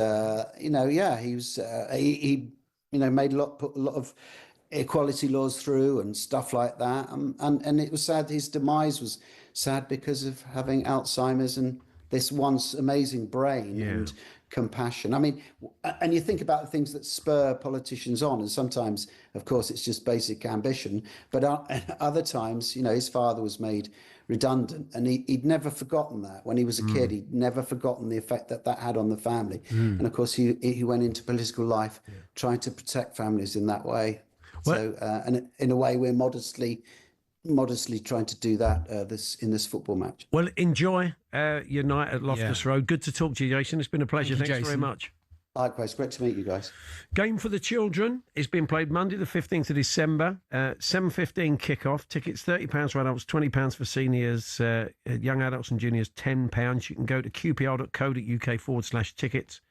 All the proceeds going for the National Child Homelessness Crisis Charities. Great work they're doing. And you'll see some of your favourite QPR players.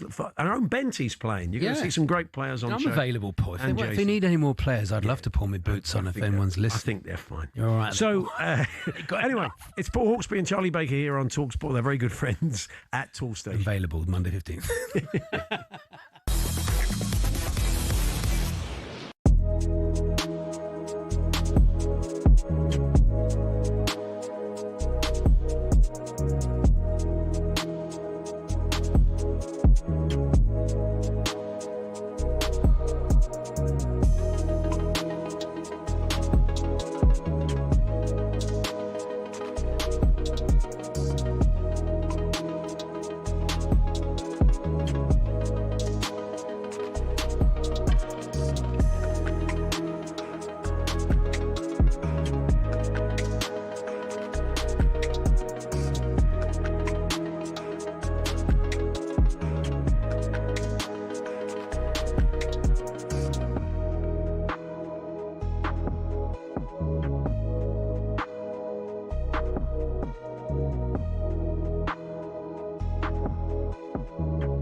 to North London, Eubank Jr. versus Benn on talkSPORT. Let's get ready to rumble! This is insane! Never seen anything like this! The winner by unanimous decision, Chris Eubank! This is a moment in time that we will never forget. And the final scene absolutely delivered. We'll catch you next time.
Good afternoon, Paul Hawksbee and Charlie Baker here on talkSPORT. Our friends at Stack, Luke Moore, our friend Luke Moore's fine podcast company, have a new podcast telling an amazing story of resilience. It's called Defiant. Yeah. And Eric Morante, who is the subject of the series, has quite the story, and he joins us now. Eric, good afternoon. Hello, Eric.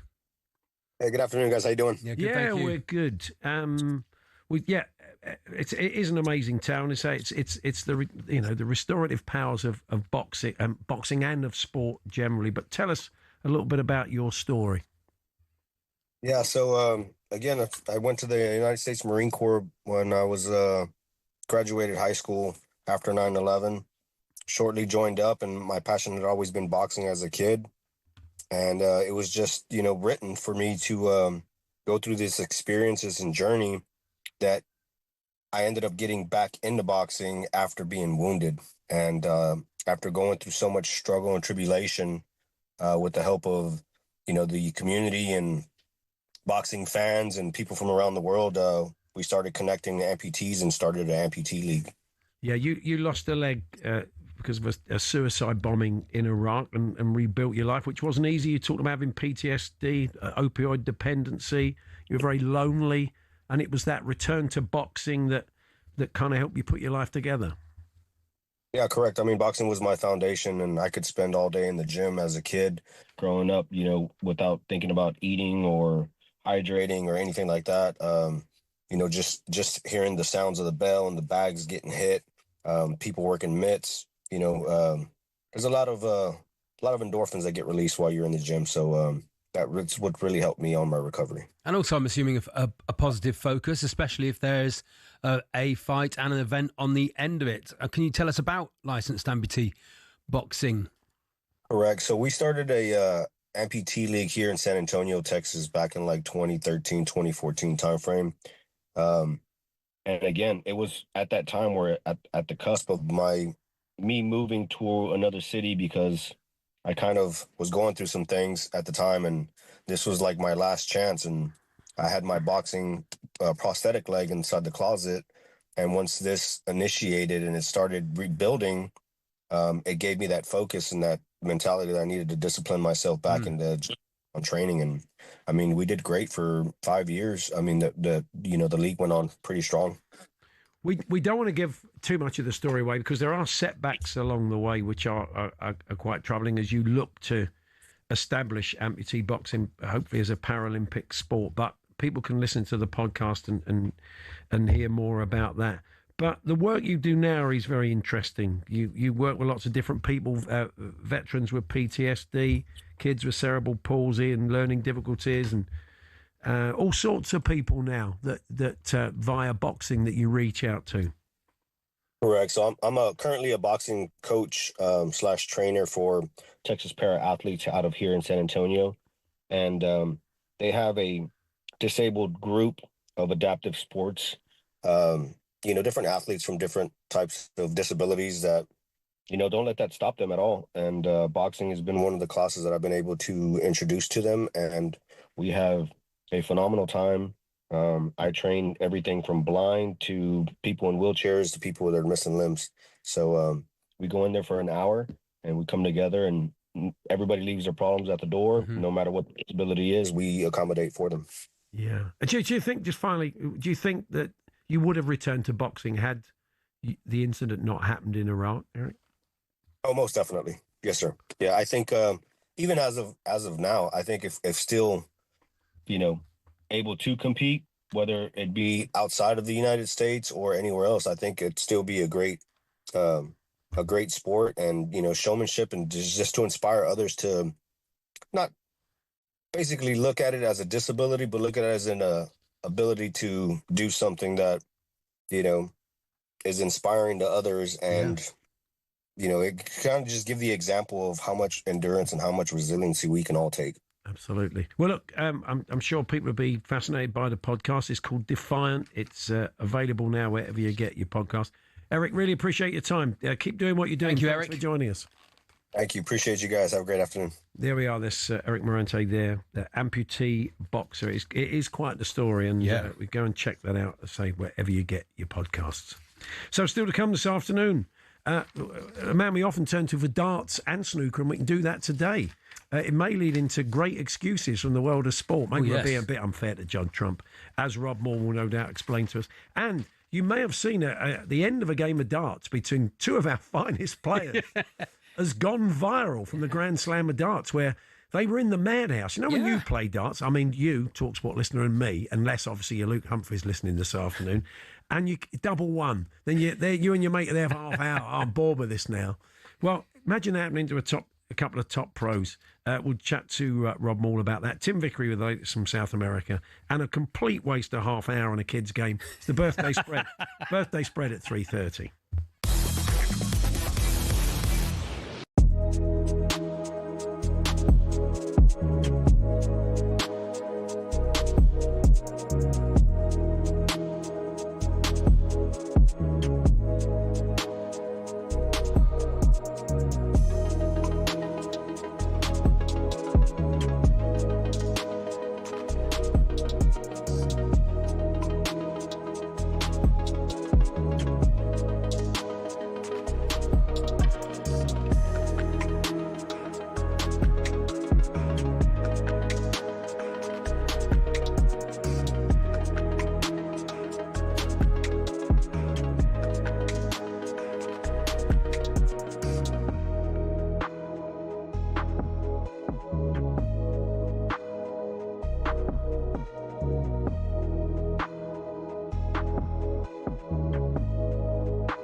talkSPORT Sports Update, powered by the Nissan Van Range. Score a winning hat-trick of performance, payload and price. Search Nissan Vans or head to your local Nissan Van Centre.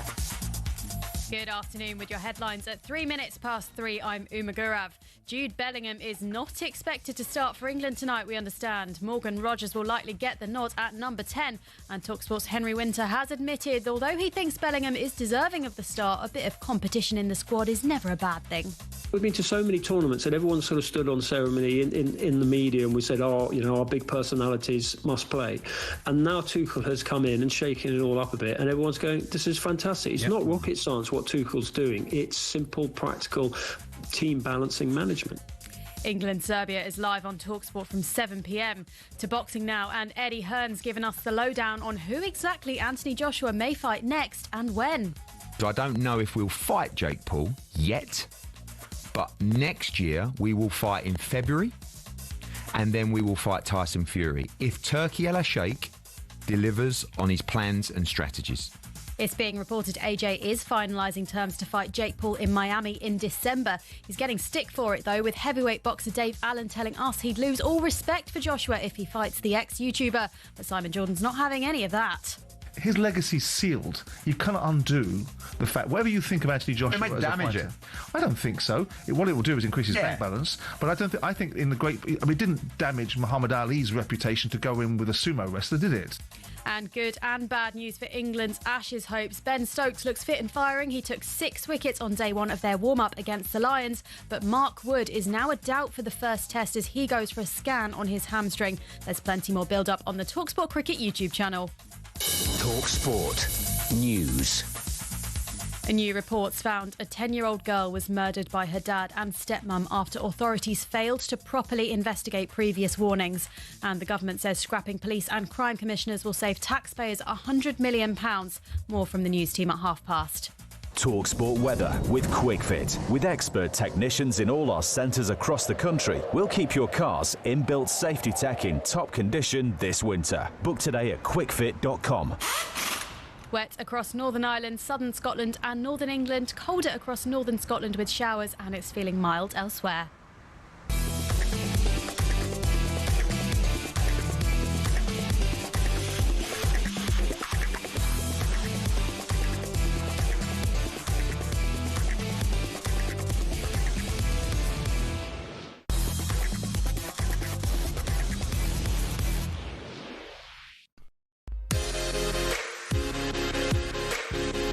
Good afternoon, Paul Hawksbee. Charlie Baker here on talkSPORT. Birthday spread to come. Tim Vickery with the latest from South America.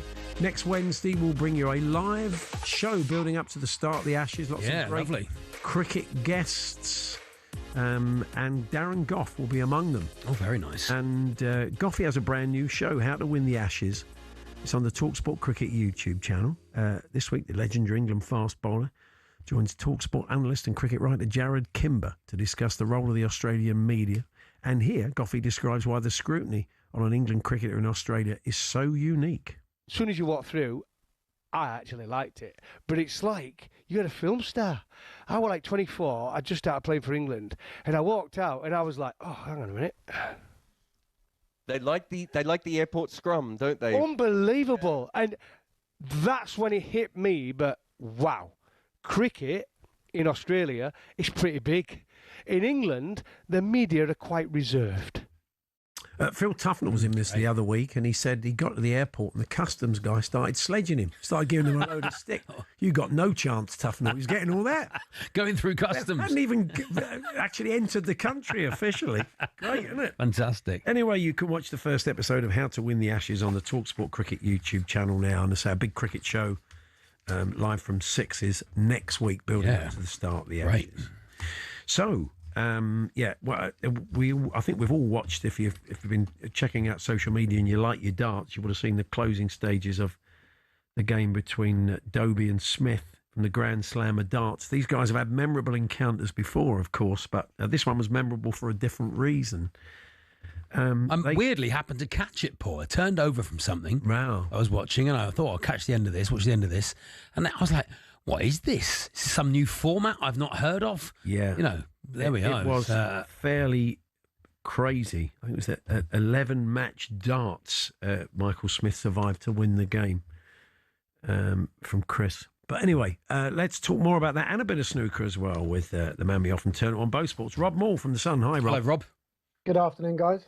It kind of made the immortals feel mortal, didn't it? We've all been there in the madhouse on double one in the pub, and you feel like an idiot because you keep putting it in the 5 or the 20. But, I mean, it's just you're just not used to it, are you? The guys at that level taking that long to close out a game. Yes, the sort of finishing you would see on a Wednesday night down at the local Dog and Duck, wouldn't it? Not live on telly, but it just shows you that even the best in their field, two of the best sportsmen in this particular field, darts, two of the best throwers, a former world champion and Dobie, a ranking winner and a Premier League player, can have the mind scrambled with the lights and the pressure and the competition and the fans and everything. I mean, as a newspaper man, you're always worried about deadlines, and that could have gone beyond midnight, couldn't it, if they'd carried on missing. But just to sort of recap, basically. So Michael Smith misses 2 match darts in the penultimate leg. It then goes to a decider, and then we have the madhouse, don't we? We have 18 match darts missed, 11 for Dobie, and there were 9 for Michael Smith. And it was just dramatic. It was incredible. You just, as you say, you don't often see that, do you? Because the guys are so good. One of them's going to get a check out, aren't they? But their minds were gone by that stage. And in the end, I mean, Dobie got bust, didn't he, by hitting he was going for the wrong double bed at one point. Yeah. And then after a bonkers finish, Bully Boy gets over the line. And I just think they're so exhausted. I mean, Smith was obviously relieved, but it took so much out of them, didn't they, that last leg? And as I say, it was so unusual that you don't often see so many. It's like a penalty shootout, isn't it? That when everyone starts missing penalties, it's infamous, really, isn't it? And it will go down as one of the most memorable legs we've seen this year on the hockey. In one of the earlier attempts at a double, Michael Smith seemed to kind of look like his hand had cramped up and he was sort of looking at... I mean, we know he's had these health issues, arthritis, etc. I wonder if he's still suffering a little bit at the moment. Yeah, I mean, nearly 2-3 years ago, he was a world champion, wasn't he? And that perfect leg against Michael van Gerwen. And then, by his own admission, he went to Vegas, he took his eye off the ball. And when you don't, as the world number one, start going deep into other tournaments, within the next 2 years, those points come off, and as he's found, he's tumbled down the rankings. That has coincided with injuries, shoulder injuries, wrist injuries. He fell off his son's scooter over Christmas Day and injured his shoulders. He's got arthritis. He's complained about gout. So he's had a really tough time. So, yeah, obviously one feels for Dobie, but for Michael Smith and people that have loved darts and love a natural throw, someone like myself who was there when he beat Phil Taylor over a decade ago at Pally, it's good to see him back in the latter stages. He's playing Luke Humphries, but it sounds like the battle of the wounded tomorrow night, because Luke Humphries woke out of bed, couldn't move his neck and his shoulder, and he's had pain issues, and yet he averaged 108 in his victory last night. So you just wonder who's going to survive that on in the evening and get through to the quarter, to the semi-finals on Sunday. So we'll have to see. But it is good to see Bully Boy back in the latter stages. You do wonder, as there's more and more money in darts, and it's an ever-growing sport, and there's more and more tournaments, if you will start to see people exercising in certain ways, or darts players doing yoga and that sort of thing, because they've got to be at their best. That's to be at the hockey. Someone at Channel 5 has just written down darts players doing yoga. Yeah, very nice. That's a format. That is a format, I think. I don't think many can touch their toes. No. Let's move on to snooker and your story today that I found interesting. Yeah. Judd Trump has blamed snooker pockets being too big for his recent struggles. And I did sort of say earlier on, Chano Barry, who's struggling to score at Everton, it's a bit like him saying, trouble is I can't score because the goals are too big. That's a bit unfair on Judd. You can explain why the pockets being a bit bigger, although World Snooker deny that's the case, is causing him problems. Yeah, there's no evidence that World Snooker have actually told their table fitters to make the pockets bigger. I mean, if there was, it would be a scandal, but there's no suggestion of that. Although the cynic in you would say, how do you actually get people talking about the sport? You want to see more 147s, more centuries? Well, make the pockets a bit bigger and we'll have more of those ton breaks. But nonetheless, when you listen to the top pros like Judd, in his opinion, he feels the pockets are playing so big at the moment this season. There's been 9 different winners of 9 tournaments. There's been 14 147s, maximum breaks, which is one off the record from last year, 15. There's been lots of centuries. And in his opinion, it levels out the playing field, doesn't it? If you've got bigger pockets, in his opinion, then perhaps the lesser players will get the flukes and they'll get more luck and they'll end up knocking in those centuries on the one visit. So he's someone who has played the sport since he was a kid, and he has a real feel for it. And when someone like him and Neil Robertson and other players have brought this up about the pockets, perhaps it should be looked into. Perhaps I'm not saying there's credibility to it, but they're the guys that should know, because they're the professionals. They know how the match table plays.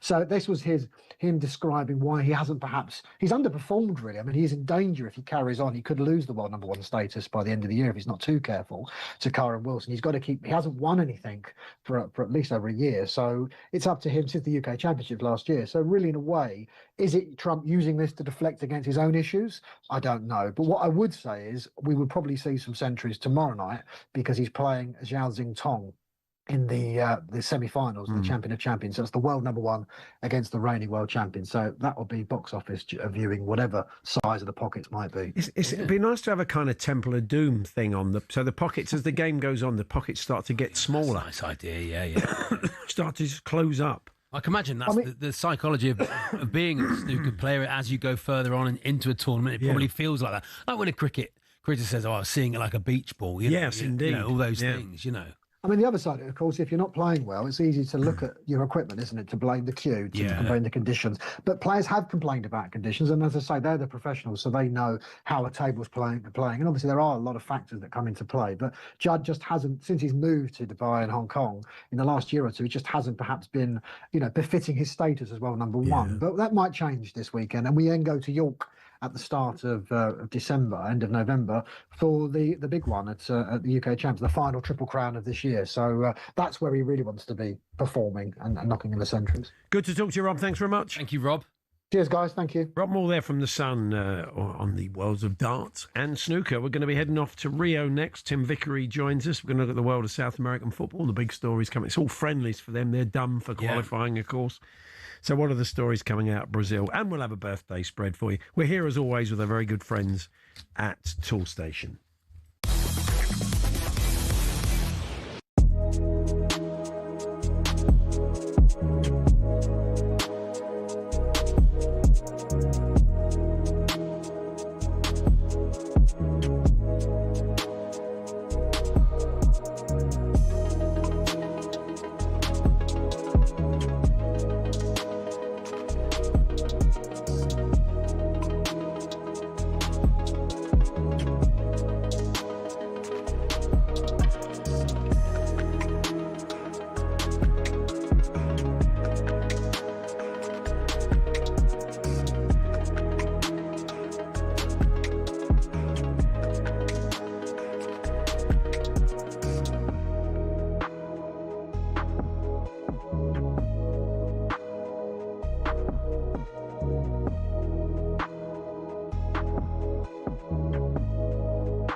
to North London, Eubank Jr. versus Benn on talkSPORT. Let's get ready to rumble! This is insane! Never seen anything like this! The winner by unanimous decision, Chris Eubank! This is a moment in time that we will never forget. And the final scene absolutely delivered. We'll catch you next time.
Time to enter the world of South American football as we do every week with Tim Vickery. Good afternoon, Tim. Afternoon, gentlemen. How you doing? Okay, thanks, Not Tim. too bad, thank you. Of course, Brazil are in London to play Senegal, aren't they? Yeah. Because all your qualifying's done there, so it's just friendlies. I mean, yeah, there's lots of very familiar faces likely to start. A lot of boys who can probably get a cab to the Emirates for the game. Only about 10 minutes from their training. Actually, Graham Brooks has been in touch on 81089. Please ask, Paul asked Tim, if Igor Thiago is getting noticed in Brazil, a Brentford player picked for Brazil would be stunning. Yeah, he's doing very well. Has he been mentioned in dispatches? I'm told he's on the radar screen, which probably wouldn't be the case if Carlo Ancelotti wasn't a coach alongside Paul Clement. He's climbing Everest the hard way, Igor Thiago, because he only played the second division here, which is known as Serie B. From Serie B, he went to Bulgaria, and then he went to Belgium, and now he's at Brentford. So he's taking the B train. And if you want to play up front for Brazil, it's usually the A train. They get very angry. A lot of locals get very angry about people being called up for the national team who are playing in what they see as small clubs in England. Really don't like it at all. There would be a lot of resistance, I think, to an Igor Thiago call-up because he's not even a household name in his own home here. But if he keeps that number 9 position, I think it's really, really fascinating. And so much of it is Premier League because, the candidates, most of the candidates are there. When Brazil Ancelotti divides this into 2 types of strikers. One is the one who's as a 10 as well as a 9, who can play off and really make an extra man in midfield at times.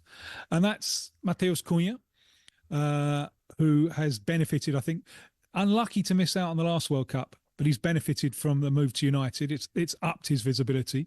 And João Pedro, who's benefited enormously from the move to Chelsea, especially what he did in the Club World Cup, which was huge over here. The other is the number 9, is the target man striker. Now, the main man, the man in possession at the moment is Richarlison, who Ancelotti loves, and they work together at Everton. And he's given him every chance. All the 6 games that Ancelotti has had as Brazil coach, he's played in all of them. When he started 4 off the bench. It was the most controversial inclusion of this squad because he hasn't been producing either for his club or for his country. But Ancelotti's given him every opportunity. But he's almost like last chance saloon, I think. His competitor, although he's been left out of this particular squad, is Igor Jesus of Forest. If these 2 fire blanks, there is a possibility for Igor Thiago to sneak in through the back door. But he's going to have to keep doing what he's been doing so far. And I think probably also rely on those ahead of him slipping up. I'd like to think that, Tim, as a Spurs fan, you'd like to think that this confidence that Ancelotti has in Richarlison will rub off and get his club form going. But you said they don't like strikers from small clubs, so I'm surprised at it, Paul. Good try. Good try. Nice. You can actually play that card. That card has been played in the past. But that card would probably apply to almost all the Premier League. The one that was driving the social media mad was Wolves. We're picking players who are Wolves. It's a nonsense. How can you? And then I do like to remind them.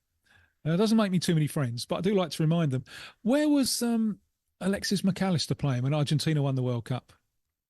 Oh, yeah, Brighton. And then they'll slope off with their tail between their legs, only to come back the next day with exactly the same arguments. So they're playing some far-flung corners, the South American side.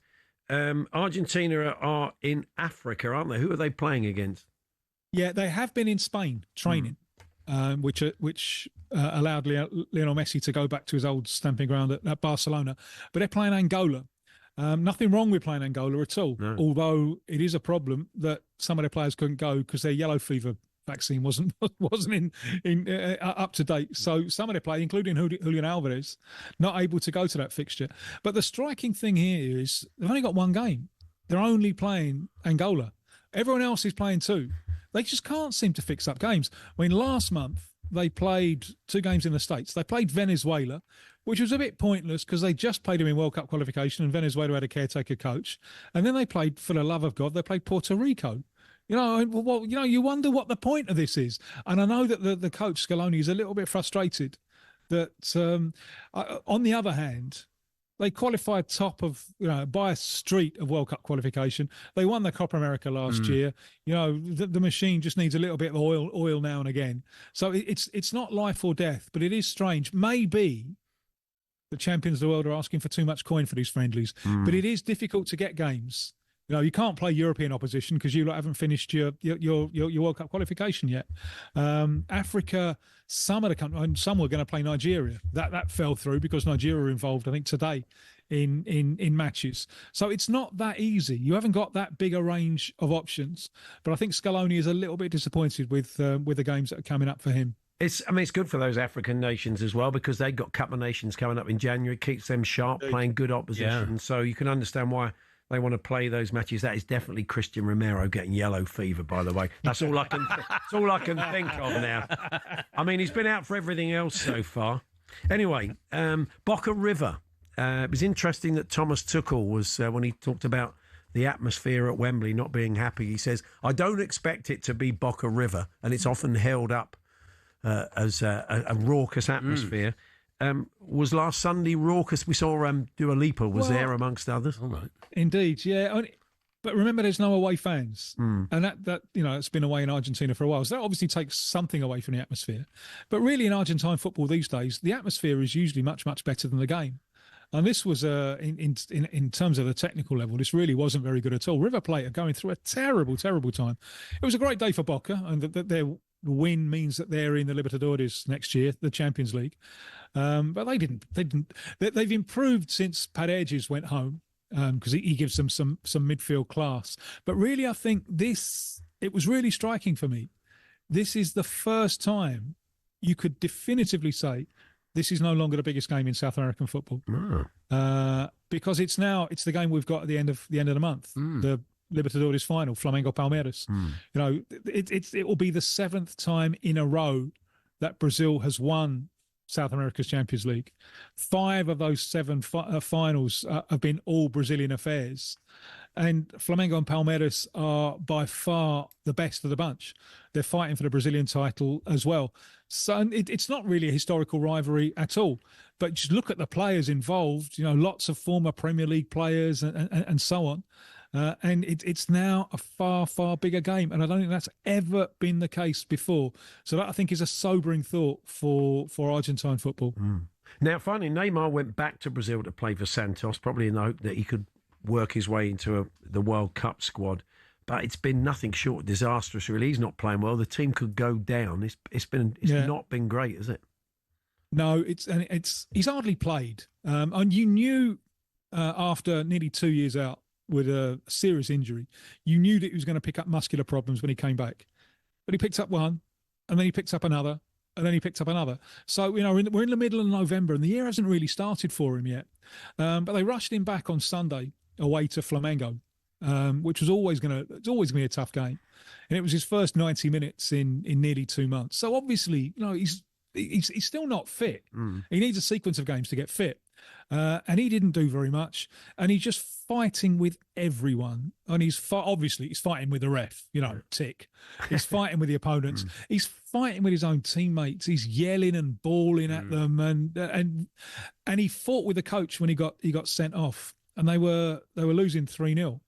And he's having a go at the coach, and he just walks straight down to the dressing room. They scored 2 goals without him in the last few minutes. So he ends up looking like a pillock. You're saying I shouldn't have come off, and we did much better. They've got 6 games left. They're in the relegation zone.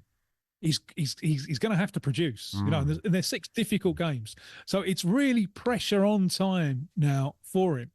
And if he wants to get in that World Cup squad, and Ancelotti is making it very, very clear, I'm not taking any passengers and anyone who's going to be 15 minutes here and there. You've got to be good for the full 90. And he's a long way off. And one story that I thought was interesting today, if Santos go down, he's going to have to go somewhere, because can you get in Brazil's squad from the 2nd division? That's very, very tough.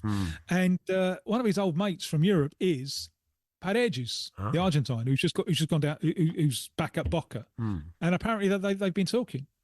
Come on down. Come here. To Boca. Come here and have a do.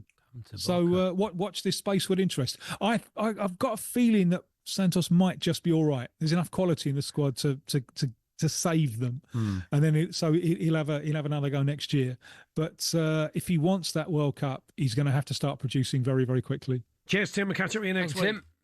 Look forward to it. Cheers. Tim Vickery there, our man on South American football. If you're going to the game, enjoy. There'll be a lot of recognisable faces. That should be a good game. Brazil-Senegal. Oh, yeah, great. And they're playing for World Cup places, so should be a cracking match at the Emirates at the weekend. It's Paul Hawksbee and Charlie Baker here on talkSPORT, and it's coming up shortly. It's another birthday spread.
Eddie Hearn has refused to officially confirm a fight between Anthony Joshua and Jake Paul next month.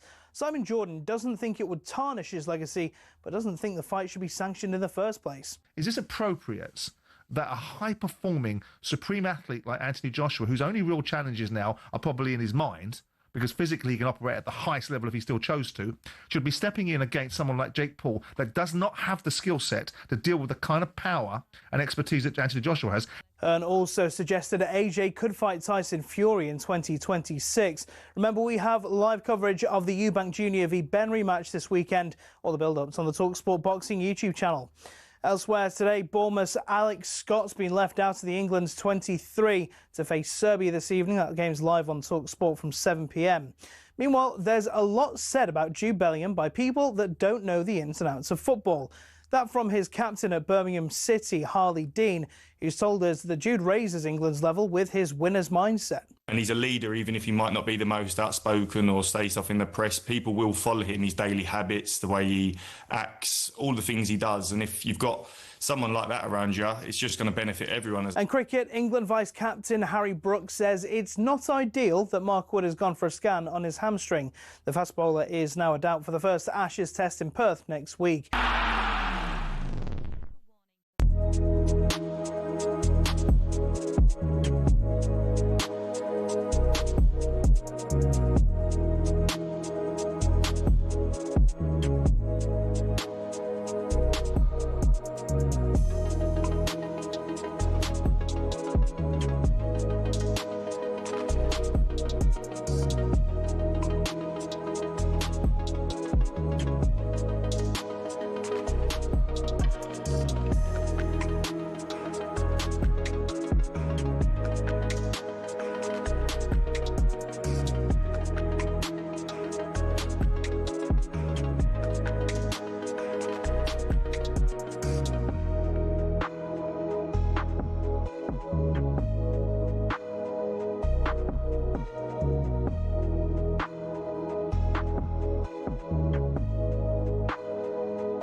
Yes, good afternoon. It's time once again for the birthday spread. A simple game played by simple people.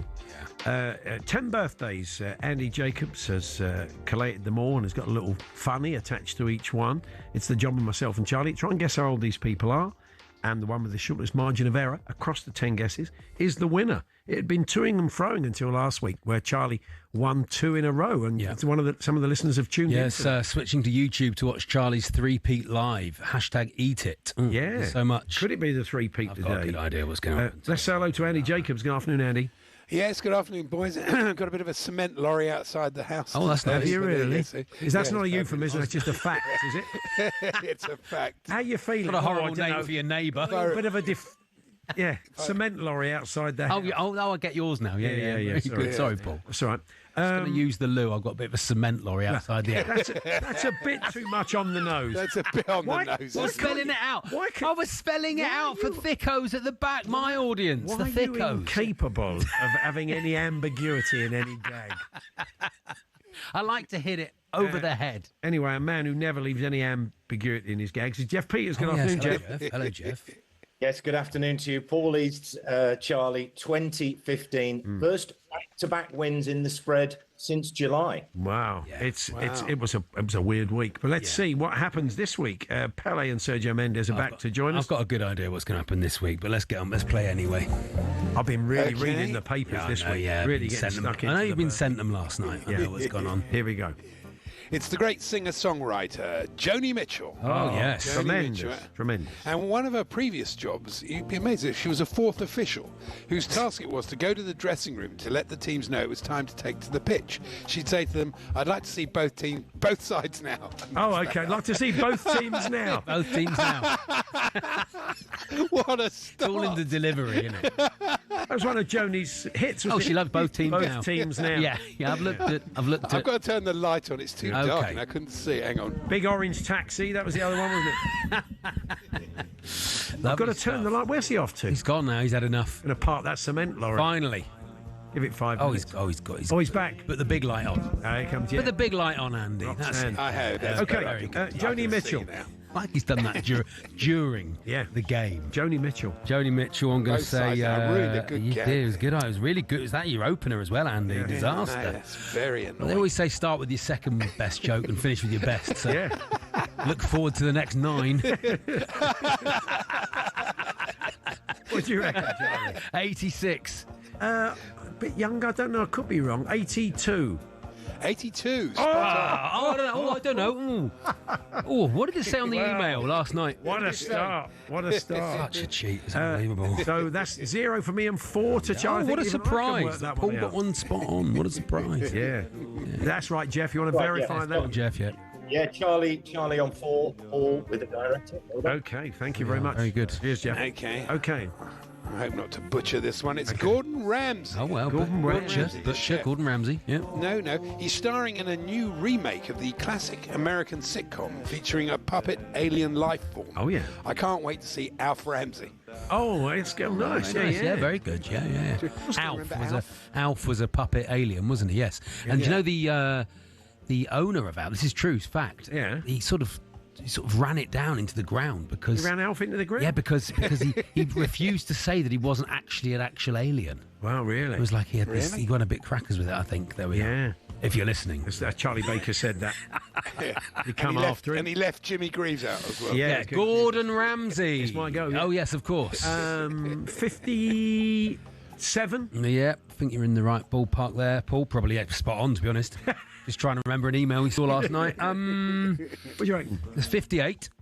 59. Oh, okay, one back. So, what's the scores, Jeff? Charlie 1 out onto 5, Paul on 2. 3 the gap after 2. 5-2. Okay, here we go then. Birthday number 3 back to Charlie. Yes, the great Booker T. Jones. Oh, yeah. Green Onions. Wow. Great song. Last time I came across him, actually, was at the Alley Pally Darts. He was in the VIP section with the friends and family of Michael Van Gogh. It was great to see Booker T in the MVGs. Nice. I like that. Tremendous. Very good. Yeah. Booker T, what do you reckon? Booker T. He'll be getting on, isn't he? Not It's a like when you flicker from his Jeff name's a bit like when you run out of ideas for Mother's Day. Yeah. Booker T, she'll like that. Yeah, just Booker T. And an MG. Yeah. And an MG, she'll like that. Take her out. It's a Mother's Day gift. Yeah. 85. Yeah, he's got to be in that envelope. 87. 81. Oh, wow. Okay. Clawed a couple back there. Yep. So where are we at? Yeah, Charlie 4 out onto 9, and Paul 6 out onto 8. Wow. One is What a game. What a Very game. little in Jeff this. sounds a bit subdued. You okay, Jeff? He's all right. He's on holiday. And no toppers yet. I've not got my sombrero on. He's just got. He's got up Are early. you in Mexico again? Oh, that's nice. He's got up early. In the sunshine, Yeah, nice. It's lovely. What a life he leads. Jeff. I mean, it really is. Okay, we've got it all wrong. We've got it all wrong. Jeff's got it all right. We've got it all wrong. He gets to spend his time between Leicester and Mexico. And I have to sit here He looking at spends more you. time in Cancun than he does in Leicester. Yeah. Anyway. Yeah, okay. Okay, it's on to it's me, birthday number 4, Andy. It's the bass baritone, Yeah. Bryn Turf. Oh, yeah. Bryn Tearful. Oh, yeah. In a collaboration with the late, great Brian Wilson, Bryn has re-recorded all of the Beach Boys' earliest material. Yeah. The album's called Surf and Turfle. That's nice. I like it. I like that, yeah. Surfle, nice. He doesn't like to look hear that him do. Not a flicker from Jeff again. Yeah, Nothing from Jeff. Stoic today. I think in it's Cancun. I think it's a delay. Everybody's gone surfing. Yeah, I'd like to hear it, wouldn't you? Let's go surfing now. Everybody's learning how. Is he Italian?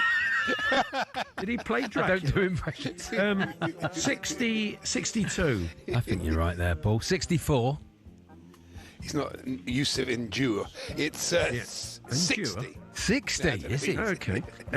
Yusuf Endure? Yusuf I don't know who he is. Okay. It's this cement lorry. It's really doing my head. It's the cement lorry in the big light. It Takes sent him something back. He's like a moth, Andy. He can't cope when the big light's on. Look at that. Oh, look at that cement lorry. Oh, look at that. It's a big cement lorry. Got the old poles on there. Look at that. Thanks. Fantastic scaffold. Anyway, keep going. And what's the scores? What happened there? We haven't guessed yet, have we? Yeah, we have. No, but yes, we have. Yes, we have. Yeah, Andy said. And how old Jeff's is he? gonna give How us old is he? Jeff's going to give us 60. Oh, Jeff's okay. going to give us a topper, and he's going to give us the Don't scores. need to Here he shout, comes, Andy. off the long run up. Go on, Jeff. Live from Mexico. Drowned out. Go on, Jeff. So Paul is 2 out onto 10, and Charlie 4 out onto 13. 13. 13-10. All right, then. We're going to half Hey, what, time. very tight, low-scoring game, isn't it? Yeah, Charlie leading us off. Half time. Here we go. Okay.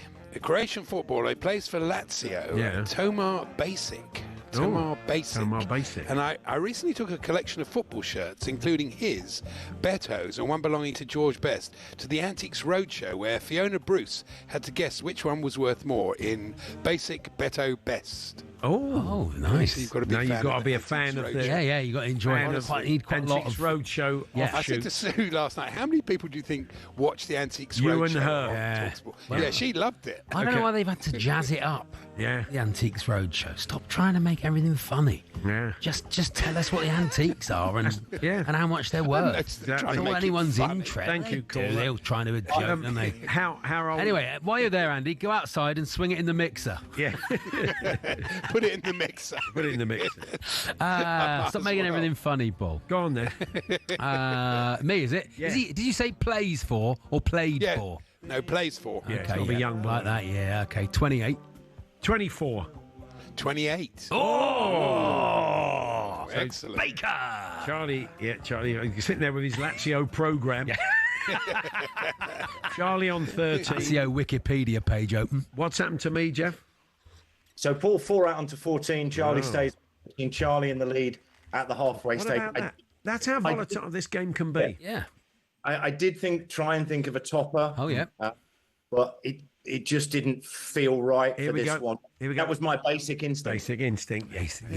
We saw it. We saw it coming. There was nothing we could do about it. Here we're Toolstation. Check out Toolstation's unmissable deals. Great offers on hundreds of trade brands. Next stop, Toolstation.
a bloodbath. It's one of the fights of the year. Eubank, I can't wait to smash your head in.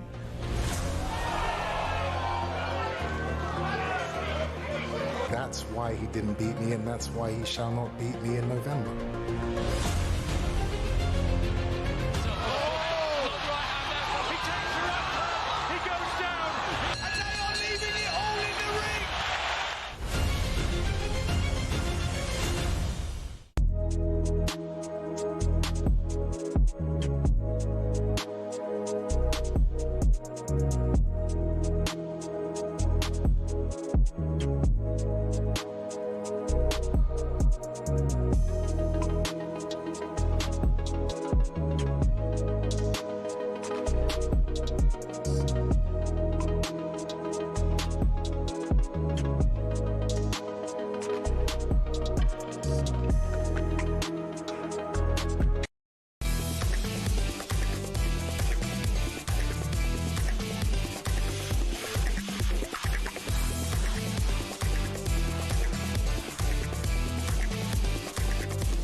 If you've just joined us, you've missed the first half of the birthday spread, but fear Lucky not, you. it'll be on the H&J Daily podcast, along with a really interesting chat with heavyweight boxer Johnny Fisher, who's been in the gym recently with Conor Benn. He shares a gym with him, had some interesting insight. Also talked about AJ and that Jake Paul fight and other matters besides. And the brilliant BAFTA-winning actor Jason Watkins joined us, talked about his love of QPR, his chance to play on the Hallow Turf at Loftus Road, playing against Mark Hughes as a schoolboy footballer at Wrexham, and some of his great acting roles. So that's all available wherever you get your podcast, H&J Daily. And that'll be up around 4 o'clock this afternoon. Let's get underway with the second half of this. Mike from Gloucester says, chuck me in the cement mixer. 52 after the first 5, a waste of time, a kid's game. I see Charlie was CC'd in that birthday email with that footballer. It's Jamie, the Watford fan. You won't catch me playing this stupid kid's game at work. I've got better things to do. 41 I'm on. John at Deb's Ironing Shop. Hello, John. Postman Pat, not Pat 6. 43 after 5. Game's gone. Stupid kids game. Waste of my 30-minute driver's break. The original Big Al. Don't know why people play it. Just stop playing. Thank you for playing along. Let's get underway with the second half. Here we go, Andy. Birthday number 6.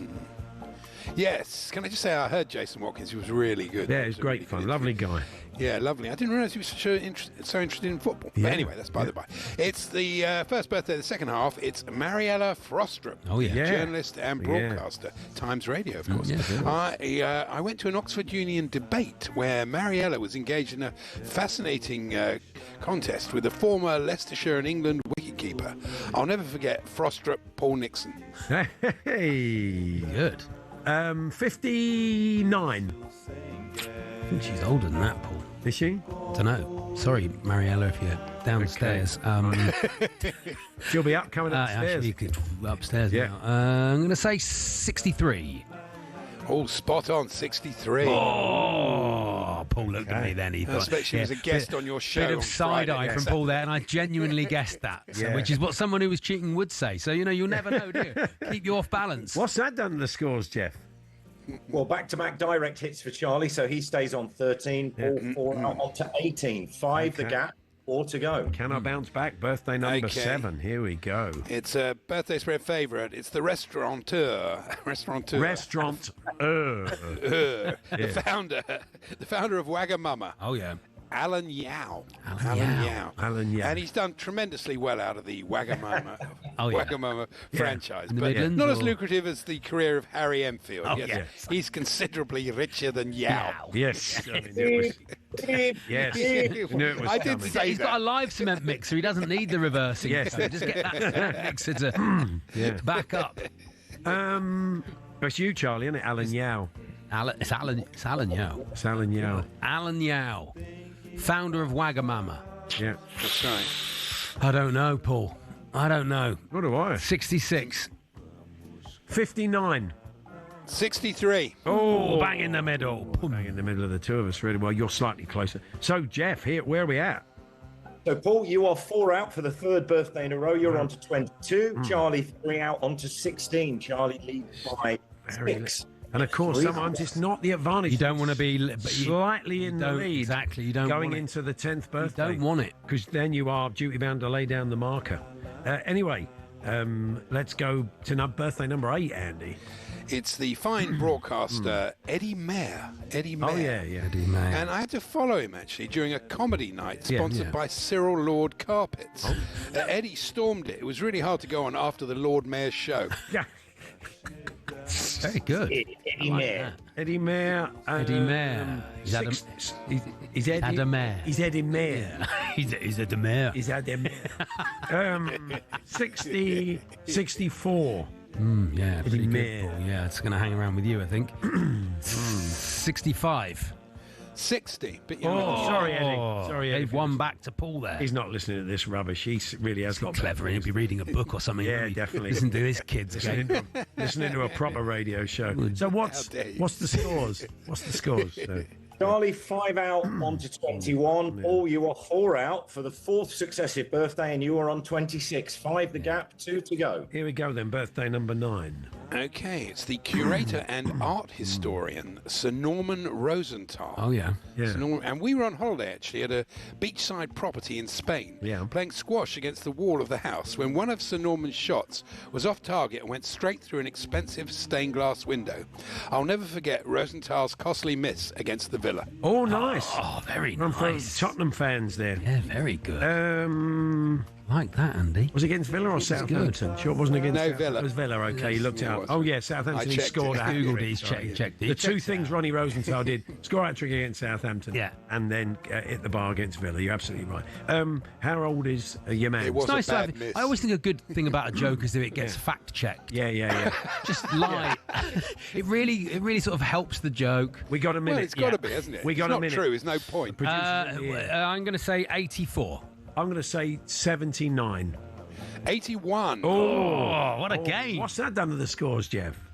So Paul, 2 out onto 28, and Charlie 3 out onto 24. Charlie leads by 4. 1 to go. So you go, Charlie. You lead us off. Here we go.